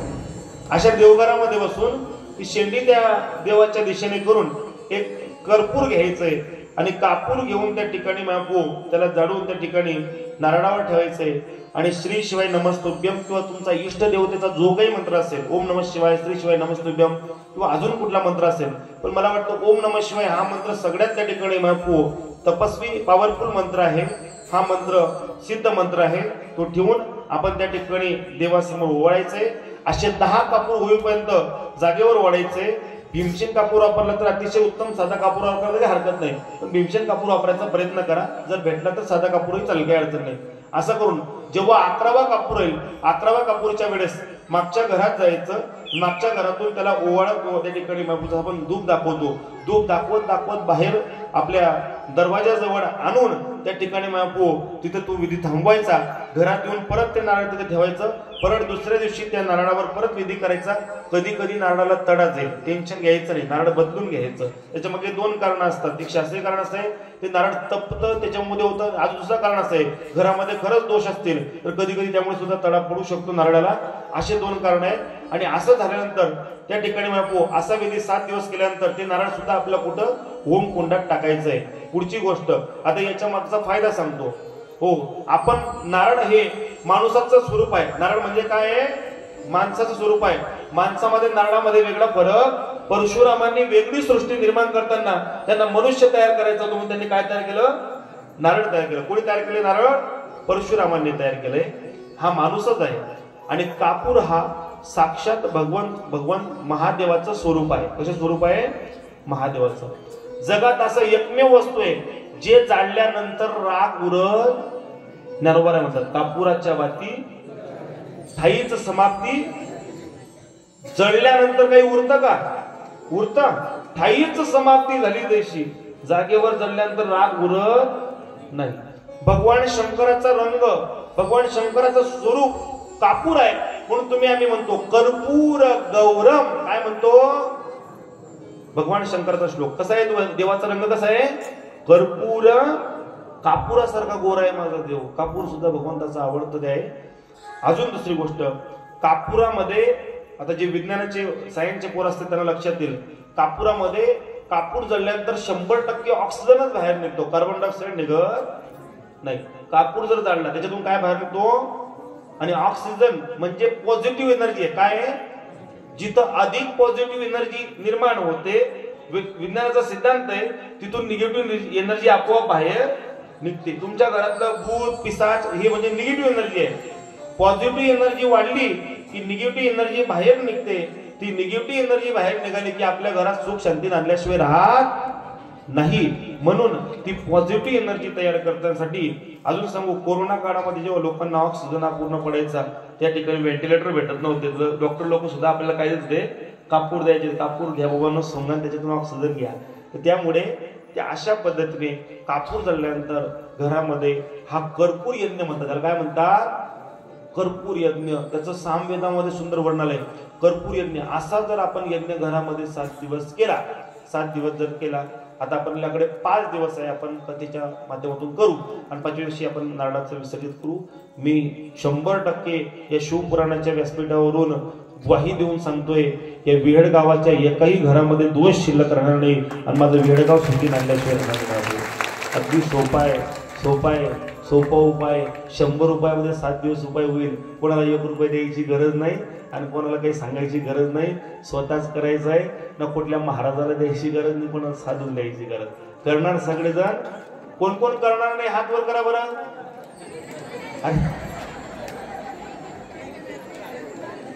व्यवस्थित ऐकत चला मी काय बोलतो ते. बरं कोण कोण करणार हात वर करा बरं. आता करणार बोललो, करणार. कोण कोण करणार? हा ते हात खाली करा. तुम्ही संभ्रमात पडत नको जागड्या. तुम्ही ना असं व्यस्त होऊन असं डोकं बदलणे उद्यायचं कथा ऐकताना. असं सोपा उपाय माझी इच्छा एकच आहे, सर्वत्र सुखीना भवंतु सर्वे संतु. सर्वजण सुखी असावे, सर्वजण निरामय असावे, सर्व रोगापासून लांब राहावे.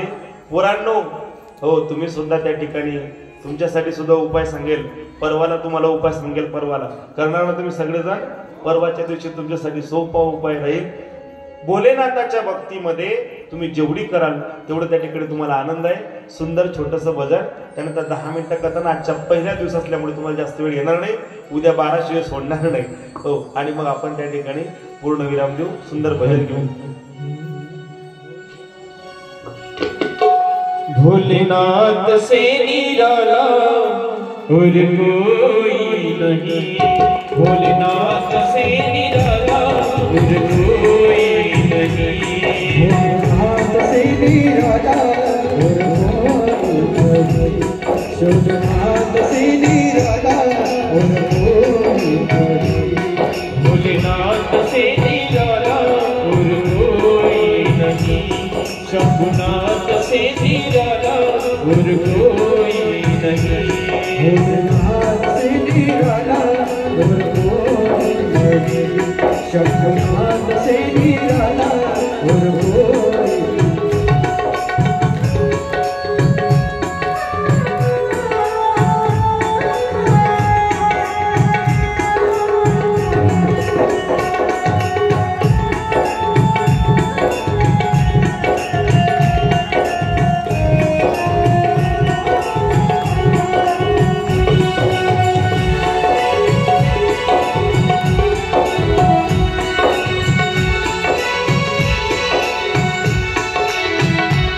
ऐसे बिगड़ी बनाने वाला और कोई नहीं, ऐसे बिगड़ी बनाने वाला और कोई नहीं, ऐसे बिगड़ी बनाने वाला और कोई नहीं, ऐसे बिगड़ी बनाने वाला और कोई नहीं.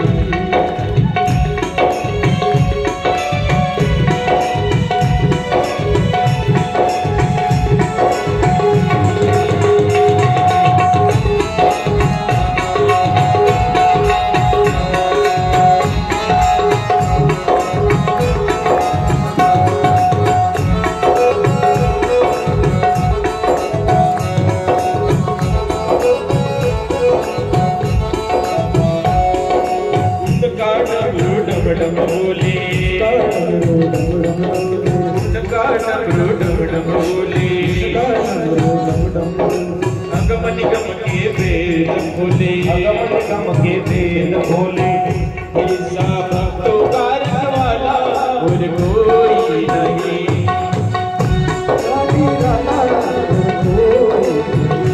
शंभुनाथ से निराला और कोई नहीं.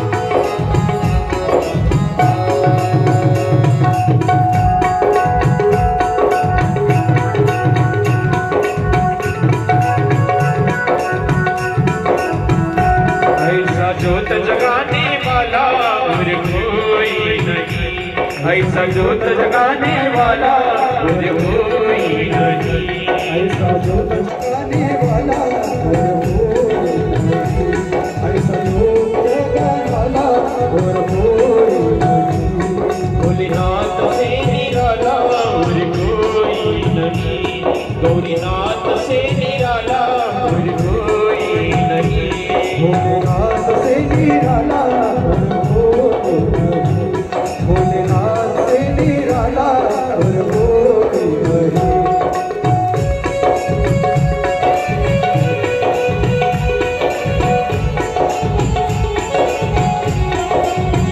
हरि बोल।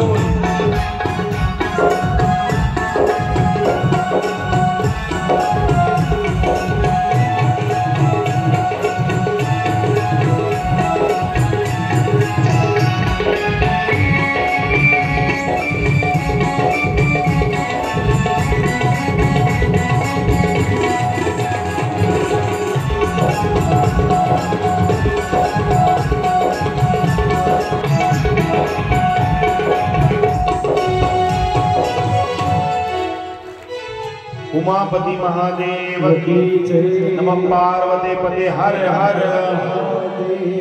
तुमचा आवाज नाही बंद, हर हर महादेव, हर हर महादेव, हर हर महादेव शंभो। भोलेनाथाच्या दरबारमध्ये मंदिरामध्ये जाताना वर हात का करावे याच्या मागे कारण आहे. काय कारण आहे सांगतो तुम्हाला, की तुम्हाला लक्षात येईल. तुम्ही ते करताना तुम्ही लाजणार नाही. ऐका, हर हर महादेव करत असताना वर हात का करावे याला कारण आहे. वर हात करणं म्हणजे भगवंताला शरण जाणं आहे. काय करणं आहे?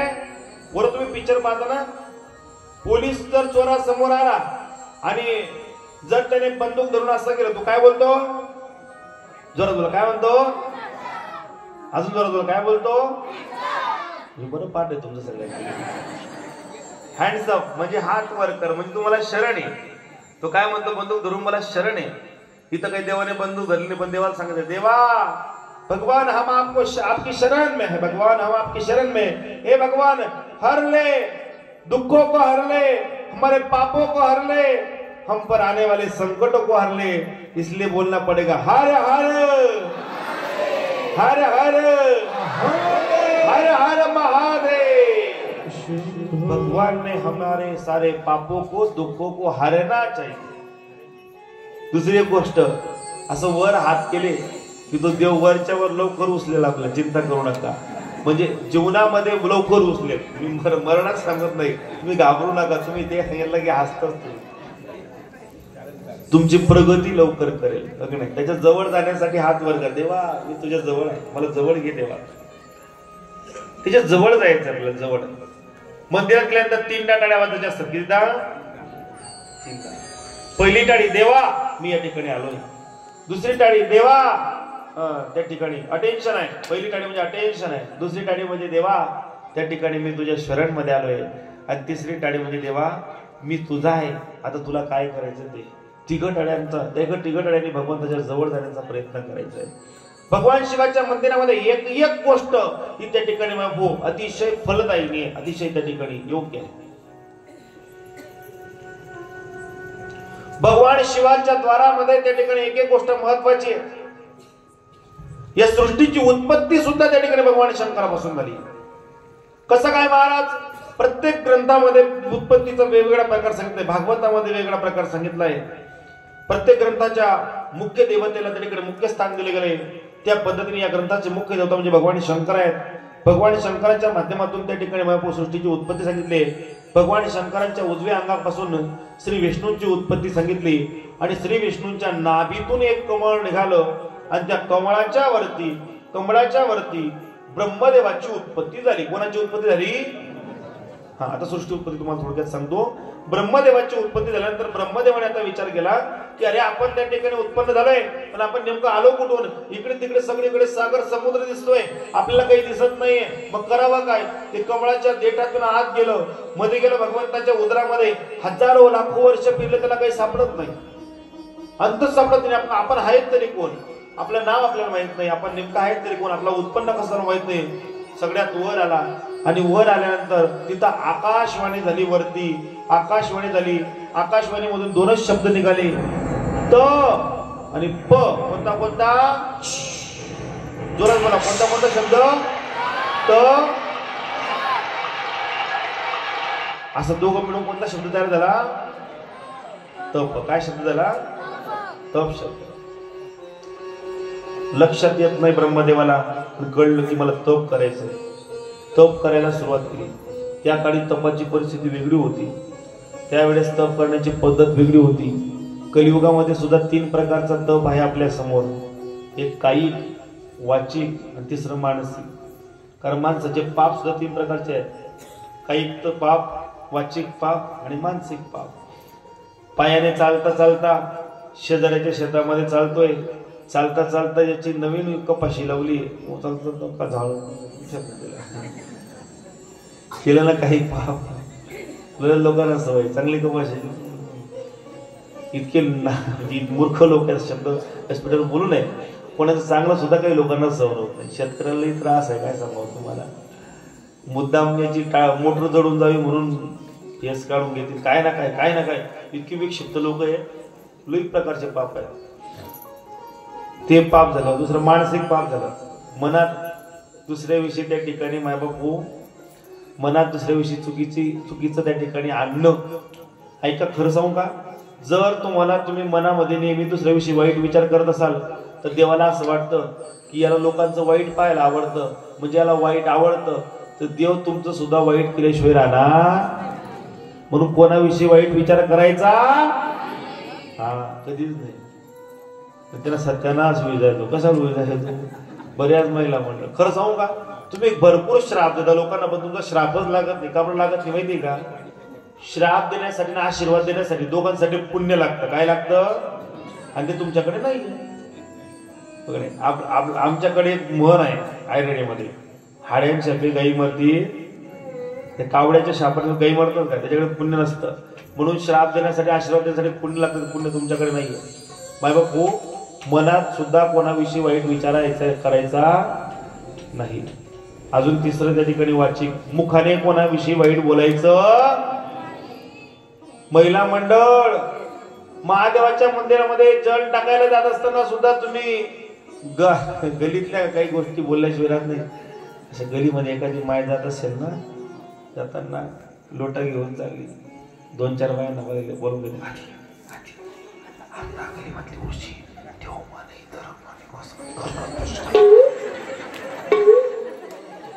काय करावं? काय बारीक ऐकू दे लोक नाही. अशा बारीक गोष्टीवर ऐकू द्या तुम्हाला. चालले पूजेला आणि गोष्टी गलीतल्या संपवली का? जल टाकायला गेल्यानंतर सरळ मंदिरात जावं आणि मंदिरातून जल टाकलं की डायरेक्ट सरळ लोकांच्या घरी चहा पेत फिरू.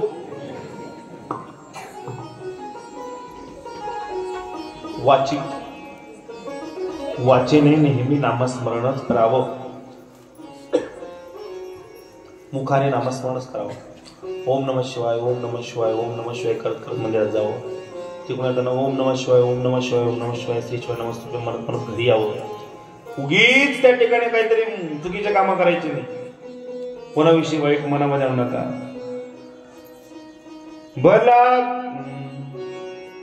भला किसी का कर न सके तो बुरा किसी का मत करना. दुश्मन ही बन सकते हो तो काटे बनकर मत करना. दुश्मन ही बन सकते हो तो काटे बनकर मत करना. भला किसी का कर न सको तो बुरा किसी का मत करना. दुश्मन ही बन सकते हो तो काटे बनकर मत रहना. दुश्मन ही बन सकते हो तुम काटे बनकर मत रहना.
का मत करना, पुष्प नहीं बन सकते हो तो काटे बन कर मत रंगना।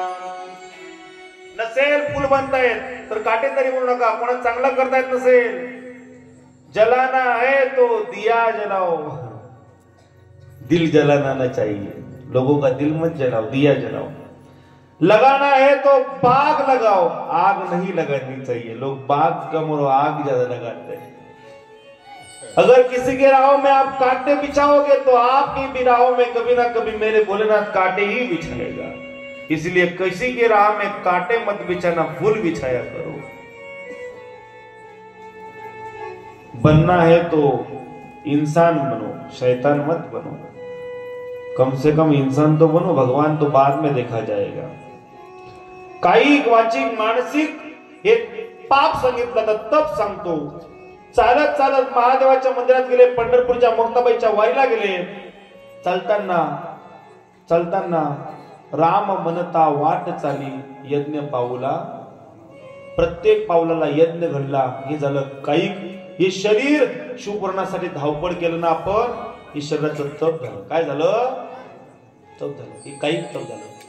मुखाने 7 दिवस फक्त भगवंताचं नामस्मरणच केलं, हे झालं वाचिक तप। आणि मनामध्ये भगवंताचं ध्यान केलं, ते झालं मानसिक तप। ऐका माय, ऐका दादांनो, ऐका पोरांनो, जो करेल तप त्याचीच राहील देवाजवळ। तपचं उलट करा बरं, काय राहील?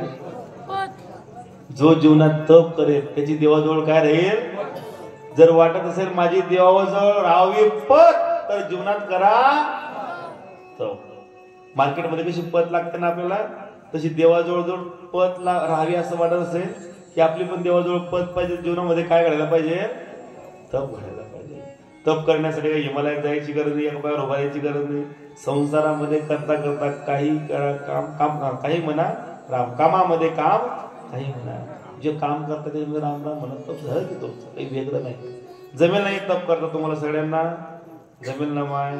उद्यापासून पोलीस कोणाविषयी कूट करणार तुम्ही करत नाही, पण तुम्हाला तोंड पुन्हा दबा म्हणायची, तुम्ही इच्छा राहत नाही, पण तोंड आवरत नाही। काय करावं? तुमचं जाऊ द्या, 2 कीर्तनकार जमले तरी तिसऱ्याशी बोलायची राहत नाही। काय करावं? वाईट परिस्थिती आहे महाराज, लई अवघड आहे। का खरं सांगू का महाराजजी, अशी आता आपल्यासारखी वारकरी परंपरेतली मंडळी खूप कमी सापडते। कोणाही जीवाचा न घडो मत्सर, शेवटी त्याचा प्रारब्ध आहे, करू दे बाबा, करा, तुम्हाला पटेल ते करा, शेवटी फळ त्याच्या हातात आहे द्यायचं। तू जसं वागेल त्याला तसं फळ भेटल्याशिवाय राहणार? आम्ही आमची खरी भक्ती करत राहू, आम्ही आम्हाला आमच्या वाटेने चालत राहू। आम्हाला काय भेटतंय ते आम्ही त्याचा विचार नाही करत। खूप त्रास असतो, चांगल्या कामाच्या रस्त्यावर काटेच असतात। मी अनुभव घेतलाय। माझा आश्रम आहे, माझा आश्रम, 50 लेकरं आहेत माझ्याकडे, 50 मुलांचा बाप आहे मी, 10 मुली आहेत मला। हो, 50 मुलांमध्ये जवळजवळ 25 ते 26 मुलं अनाथ आहेत, अनाथ, ज्यांना आई वडील दोघं नाहीत। अशा लेकरांचं संगोपन करतो। कोरोना काळात सांभाळली मी मुलं, वाईट काळ होता, कीर्तन नव्हती, कोणाकडे मागण्याचा स्वभाव नाही, कधी मागता येत नाही। आम्ही जोग महाराजांच्या परंपरेतले, मोठ्या बाबांच्या परंपरेतले, आम्हाला नाही जमत मागता, कुठल्या कधीतून धान्य घेऊन जात नाही, करावं काय? बायकोचं मंगळसूत्र विकलं आम्ही, करावं काय? पण त्याच्याकडे न्याय झाला, न्याय त्याच्याकडे आहेच माऊली, न्याय आहे, तू देतो। आज भव्यता करून दिली त्याने। काही काळ थांबा, संकटाचा काळ टिकून राहत नाही। दिवसानंतर उन्हानंतर, दिवसानंतर रात्र येते, उन्हानंतर सावली येतेच येते। फक्त उन्हात आणि दिवसात घाबरून जाऊ नका आणि जीव टिकून ठेवा। प्रत्येकाने घरामध्ये एक वाक्य लिहून ठेवा, एक वाक्य, येही दिवस जातील। काय वाक्य लिहायचंय? दुःख असेल ना, दुःखामध्ये वाचा, येही दिवस। श्रीमंती असेल ना, मजबूत गडगंज श्रीमंती, आणि अहंकार येत असेल तर वाक्य वाचा, हे दिवस सुद्धा टिकून राहणारे हेही दिवस श्रीमंत आहे म्हणून माजू नका आणि गरीब आहे म्हणून लाजू नका. कुठलाच दिवस कुणाचा कधी बसून राहत. अरे तो भोलेनाथ आहे, तो कधी राजाचा रंग करेल नाही कधी रंगाचा राजा करेल सांगता येईल. उगीच लाजू नका, घाबरू नका, आनंदाने स्वाभिमानाने जगा. कधी कोणासमोर हात पसरू नका. पसरायचा असेल तर जगाच्या बापासमोर पसरा. तो कधी खाली हात पाठवणार नाही. त्याच्या दरबारमध्ये कधी ऐका, ए भोलेनाथ,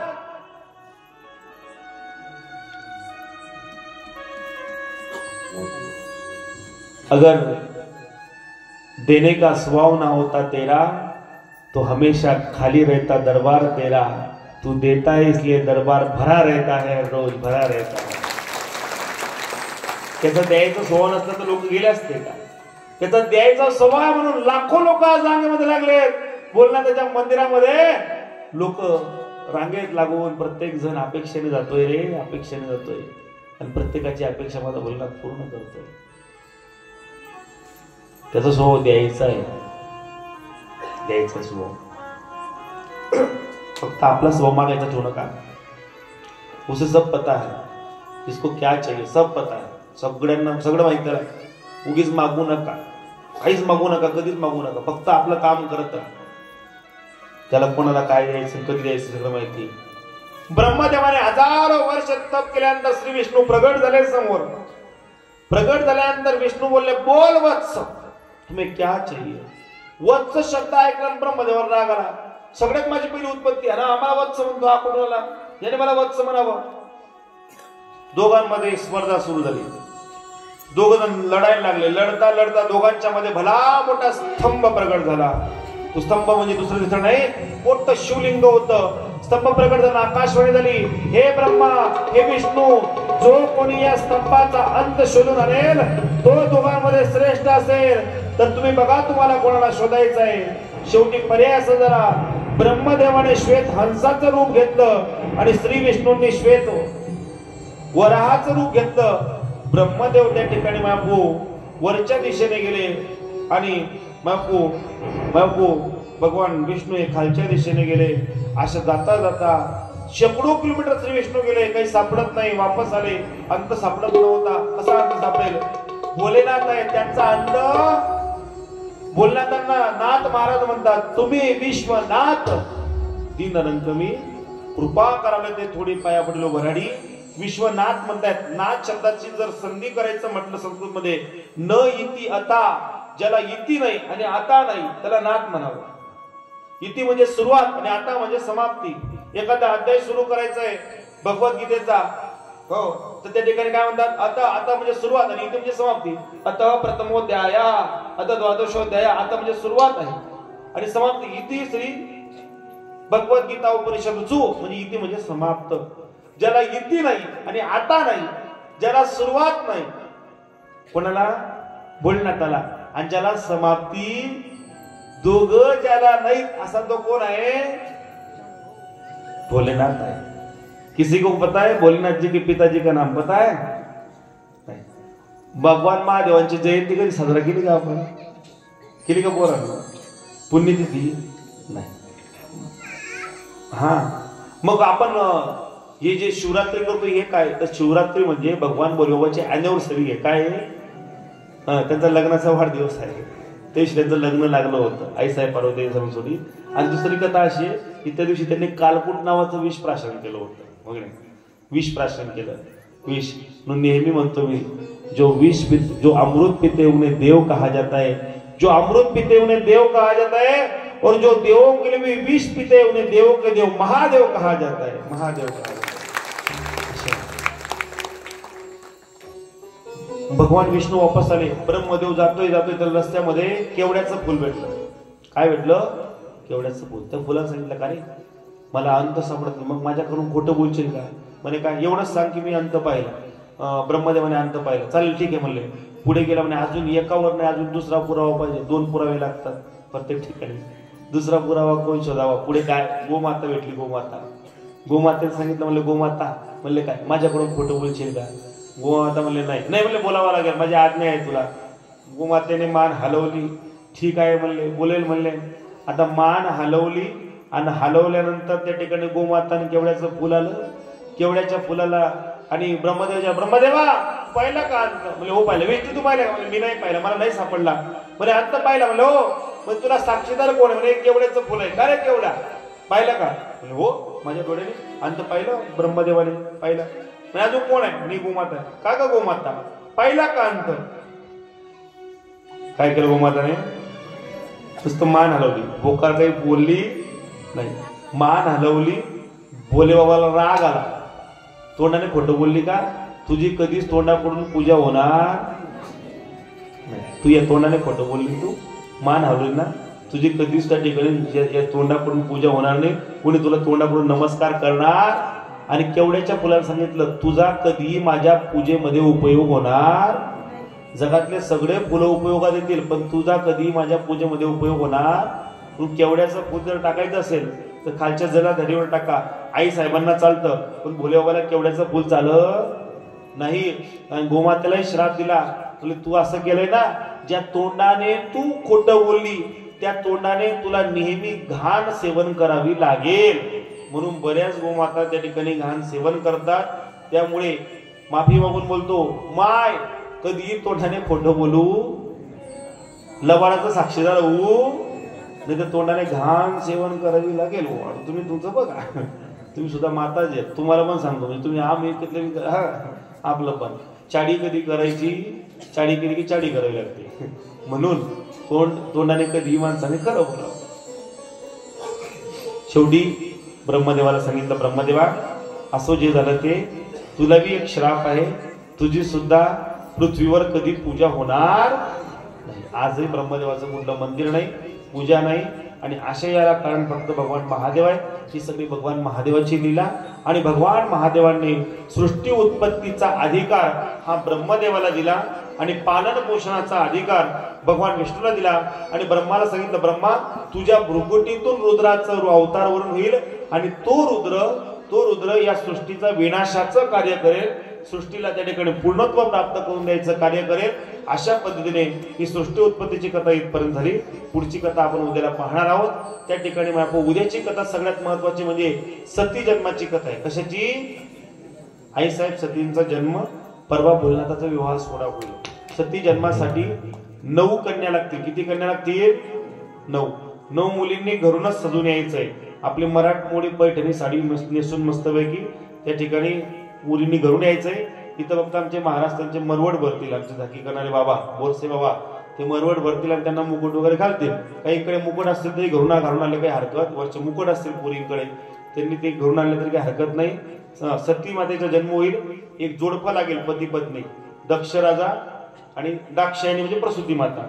दोघं त्या ठिकाणी पती पत्नी त्या ठिकाणी जोडपं लागेल. त्यांना त्या ठिकाणी त्यांच्या लहान लेख असले एखादी मुलगी तर काही हरकत नाही, उलट चांगलं राहील. पाळणा वगैरे सजवावा लागेल. त्यासाठी सती मातेच्या जन्मोत्सवासाठी आपल्याला फुलं लागतील. कमीत कमी 5 किलो फुलं आणायची. कोणाला हात वर करा बरं. तुम्ही काय नाव तुमचं? सुरेश दादा सोनवणे. जोरदार टाळा वाजवा त्यांच्यासाठी. उद्या फुलांची व्यवस्था त्यांच्याकडे. हा तुमच्याकडे फुलांची व्यवस्था आहे. पुढे त्या ठिकाणी आता आई साहेबांचा जन्म आहे, जन्मोत्सव आहे म्हणून कन्येचा जन्म आहे म्हणून जलेबी आणावी लागेल प्रसादासाठी. शेवटी वाटण्यासाठी 5 किलो जलेबी. कोणाने सांगा, हात वर करा. नाही तिकडे हात वर झाला, त्यांचा हात वर झाला पाहिजे. काय ना? सुरेश दादा सानप. एकदा जोरदार टाळ्या त्यांच्यासाठी वाजवायचे. तुम्ही 2.5 किलो आणा, तुम्ही 2.5 किलो आणा. तुमच्याकडे फुलंच राहू द्या आता, म्हणजे तुमच्या दोघांमध्ये होईल. तुमचं नाव काय माऊली?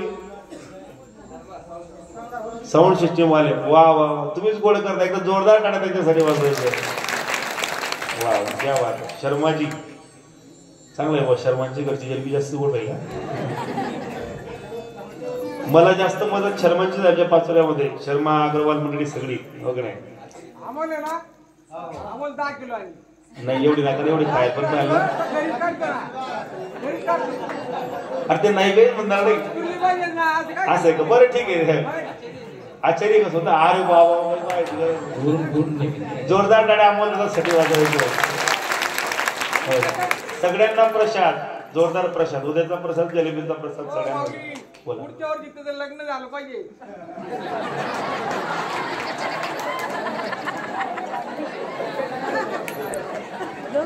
चला ठीक आहे. कसं आहे मग साबण आरती व्हायला ऐका तुमच्या पद्धतीने तुम्हाला करा. ऐका ऐका माय बोलू नका. नंतर आपण चर्चा करू. इथं बसल्यावर मला एक ठेल बोलत जा. नंतर मग तुम्ही सगळं बोलत जा. काय असतं हा उत्साह आपल्याला करायचा आहे. पुढचे 4 दिवस 1 दिवस झाला आपला इतकं वातावरण व्हायला पाहिजे की प्रत्येक हे वेळगाव नाही तर वेळगाव प्रत्येक अशी व्हायला पाहिजे. हा प्रयत्न आपल्याला प्रत्येकाला प्रत्येक घरामध्ये त्या ठिकाणी भगवान शंकरच असायला पाहिजे. आणि तो वातावरण फक्त विनंती करतो जे तुम्हाला कर्पूर येतं सांगितलंय ना प्रत्येकाने करा. तुम्हाला 4 दिवसामध्ये अनुभव येतील. तुम्ही सांगाल गुरुजी आमच्याकडे असा अनुभव आला. तुम्ही सांगाल बापू. त्यामुळे प्रयत्न करा सगळ्यांनी. अशा पद्धतीने उद्याचा आपला त्या ठिकाणी कार्यक्रम होणार आहे. पात्र जे हो आणि आरतीसाठी ज्यांना ज्यांना यायचं असेल पती पत्नी जोडीने त्यांनी या. लक्ष्मी मातांनो नारायणाला घेऊन या सोबत. तुम्हाला नारायण काही तुम्हाला ऐकत नाही. घरात सांगायचं चला थोडा 4 लोक फिरत जा. हो आरतीसाठी या. तुम्हाला सांगू का आता मी गुजरातला कथा माझ्या भरपूर असतात. या वर्षात 3 कथा झाल्या माझ्या गुजरातला. अरे लोक 5-5 हजार रुपये देऊन आरत्या करतात. इतकी अवघड परिस्थिती महाराज. लोक वेटिंगला असतात आरतीसाठी. आपल्याकडे महत्व नाही. आता पहिली कथा आहे त्यामुळे तुम्हाला ज्ञान आहे की नाही मला माहित नाही. पण आरतीसाठी स्वतःहून या आणि आरतीसाठी त्या ठिकाणी आपण स्वतःहून यायचंय. कोणी कोणाला सांगणार नाही. उद्या त्या ठिकाणी सुंदर 8 वाजता जसं 8:15ला कथा सुरू होईल 8:30 पर्यंत तुम्ही सगळेजण इथं सभा मंडपात असायला पाहिजे. आणि ऐका दुसरी गोष्ट सगळ्यात महत्वाचं तुमचं सगळ्यांचं आज पहिल्या दिवसाच्या मनाने महाराज मी खरंच मानतो वेडगावला पहिल्या दिवशी एखाद्या ग्रामीण भागामध्ये एखाद्या गावामध्ये एवढा समाज जमणं एकदा जोरदार टाळ्या तुमच्यासाठी वाजवेल. मला वाटतं नव्हतं सुरुवातीला आल्यानंतर की एवढा मंडप भरतो की नाही भरतो. पण खरंच मला जे आयोजकांनी सांगितलं होतं महाराज आमच्या गावामध्ये एवढा समाज येतो. उद्या प्रत्येकाचं काम आहे. जात येताना प्रत्येकाने 2-2 जण घेऊन या. प्रत्येकाने सांगा की तुम्हाला यायचंय का त्याला यायचंय. परिणाम असा होईल त्यांचा अर्ध पुण्य तुम्हाला भेटेल. नुसतं काय सांगायचंय जसं लग्न बायावाला होतोस ना आपण माय गाणं म्हणाली या तसं प्रत्येकाला बोलवत या. चला कथा ऐकायला चला कथा ऐकायला चला कथा ऐकायला. आनंद घ्या. त्यांचं पुण्य आपल्याला भेटेल. पुरुष मंडळी तुम्ही सुद्धा पुरुष लईच कमी आहेत खूप लांब लांब बसलेत तुम्ही. असं जिथं बसले तिथं बसा. आनंद घ्या कथेचा खूप जोरदार. आणि सगळ्यांनी खूप आनंद घ्यायचा आहे. हो उद्याची कथा अतिशय सुंदर आहे. सृष्टी उत्पत्तीतला काही भाग आपल्याला सांगायचा आहे. आणि त्यानंतर सती मातेचा जन्म. परवा भोलेबाबाचा विवाह राहील. त्यानंतर त्याच्या पुढच्या दिवशी कार्तिक स्वामी गणेशजींचा जन्म. शेवटच्या दिवशी गणेशजींचा विवाह सोहळा. याच्यामध्ये दररोज एक दिवशी रुद्राक्ष महिमा एक दिवशी भस्म महिमा एके दिवशी त्या ठिकाणी मधल्या इतर कथा होत जातील या कथांना लागून. पण ही आपल्या मुख्य कथा आहे. उद्या शिवपुराणातल्या प्रथम त्या ठिकाणी स्कंदापासून आपली सुरुवात होईल. त्या ठिकाणी संहितेपासून त्या ठिकाणी सुरुवात होईल. कुठल्या कुठल्या संहिता आहेत किती श्लोक आहेत याचं सगळं वर्णन आपल्याला सुरुवातीला ऐकायला मिळेल. म्हणून उद्या खूप सुंदर कथा आहे. बहुसंख्येने उपस्थित राहायचंय आणि त्या ठिकाणी आपण आनंद घ्यायचा आहे. अजून काही सूचना आहेत का? नाही. संत भोजन आहेत. बरं ठीक आहे. उभे राहा सगळ्यांनी. उभे राहून 5 मिनिटं आनंद घ्यायचंय नाचायचंय कथेमध्ये आनंद घ्यायचा असतो. आणि समजा भोले से भोले बाबा मेरे भोले से भोले बाबा भोले बाबा भोले से भोले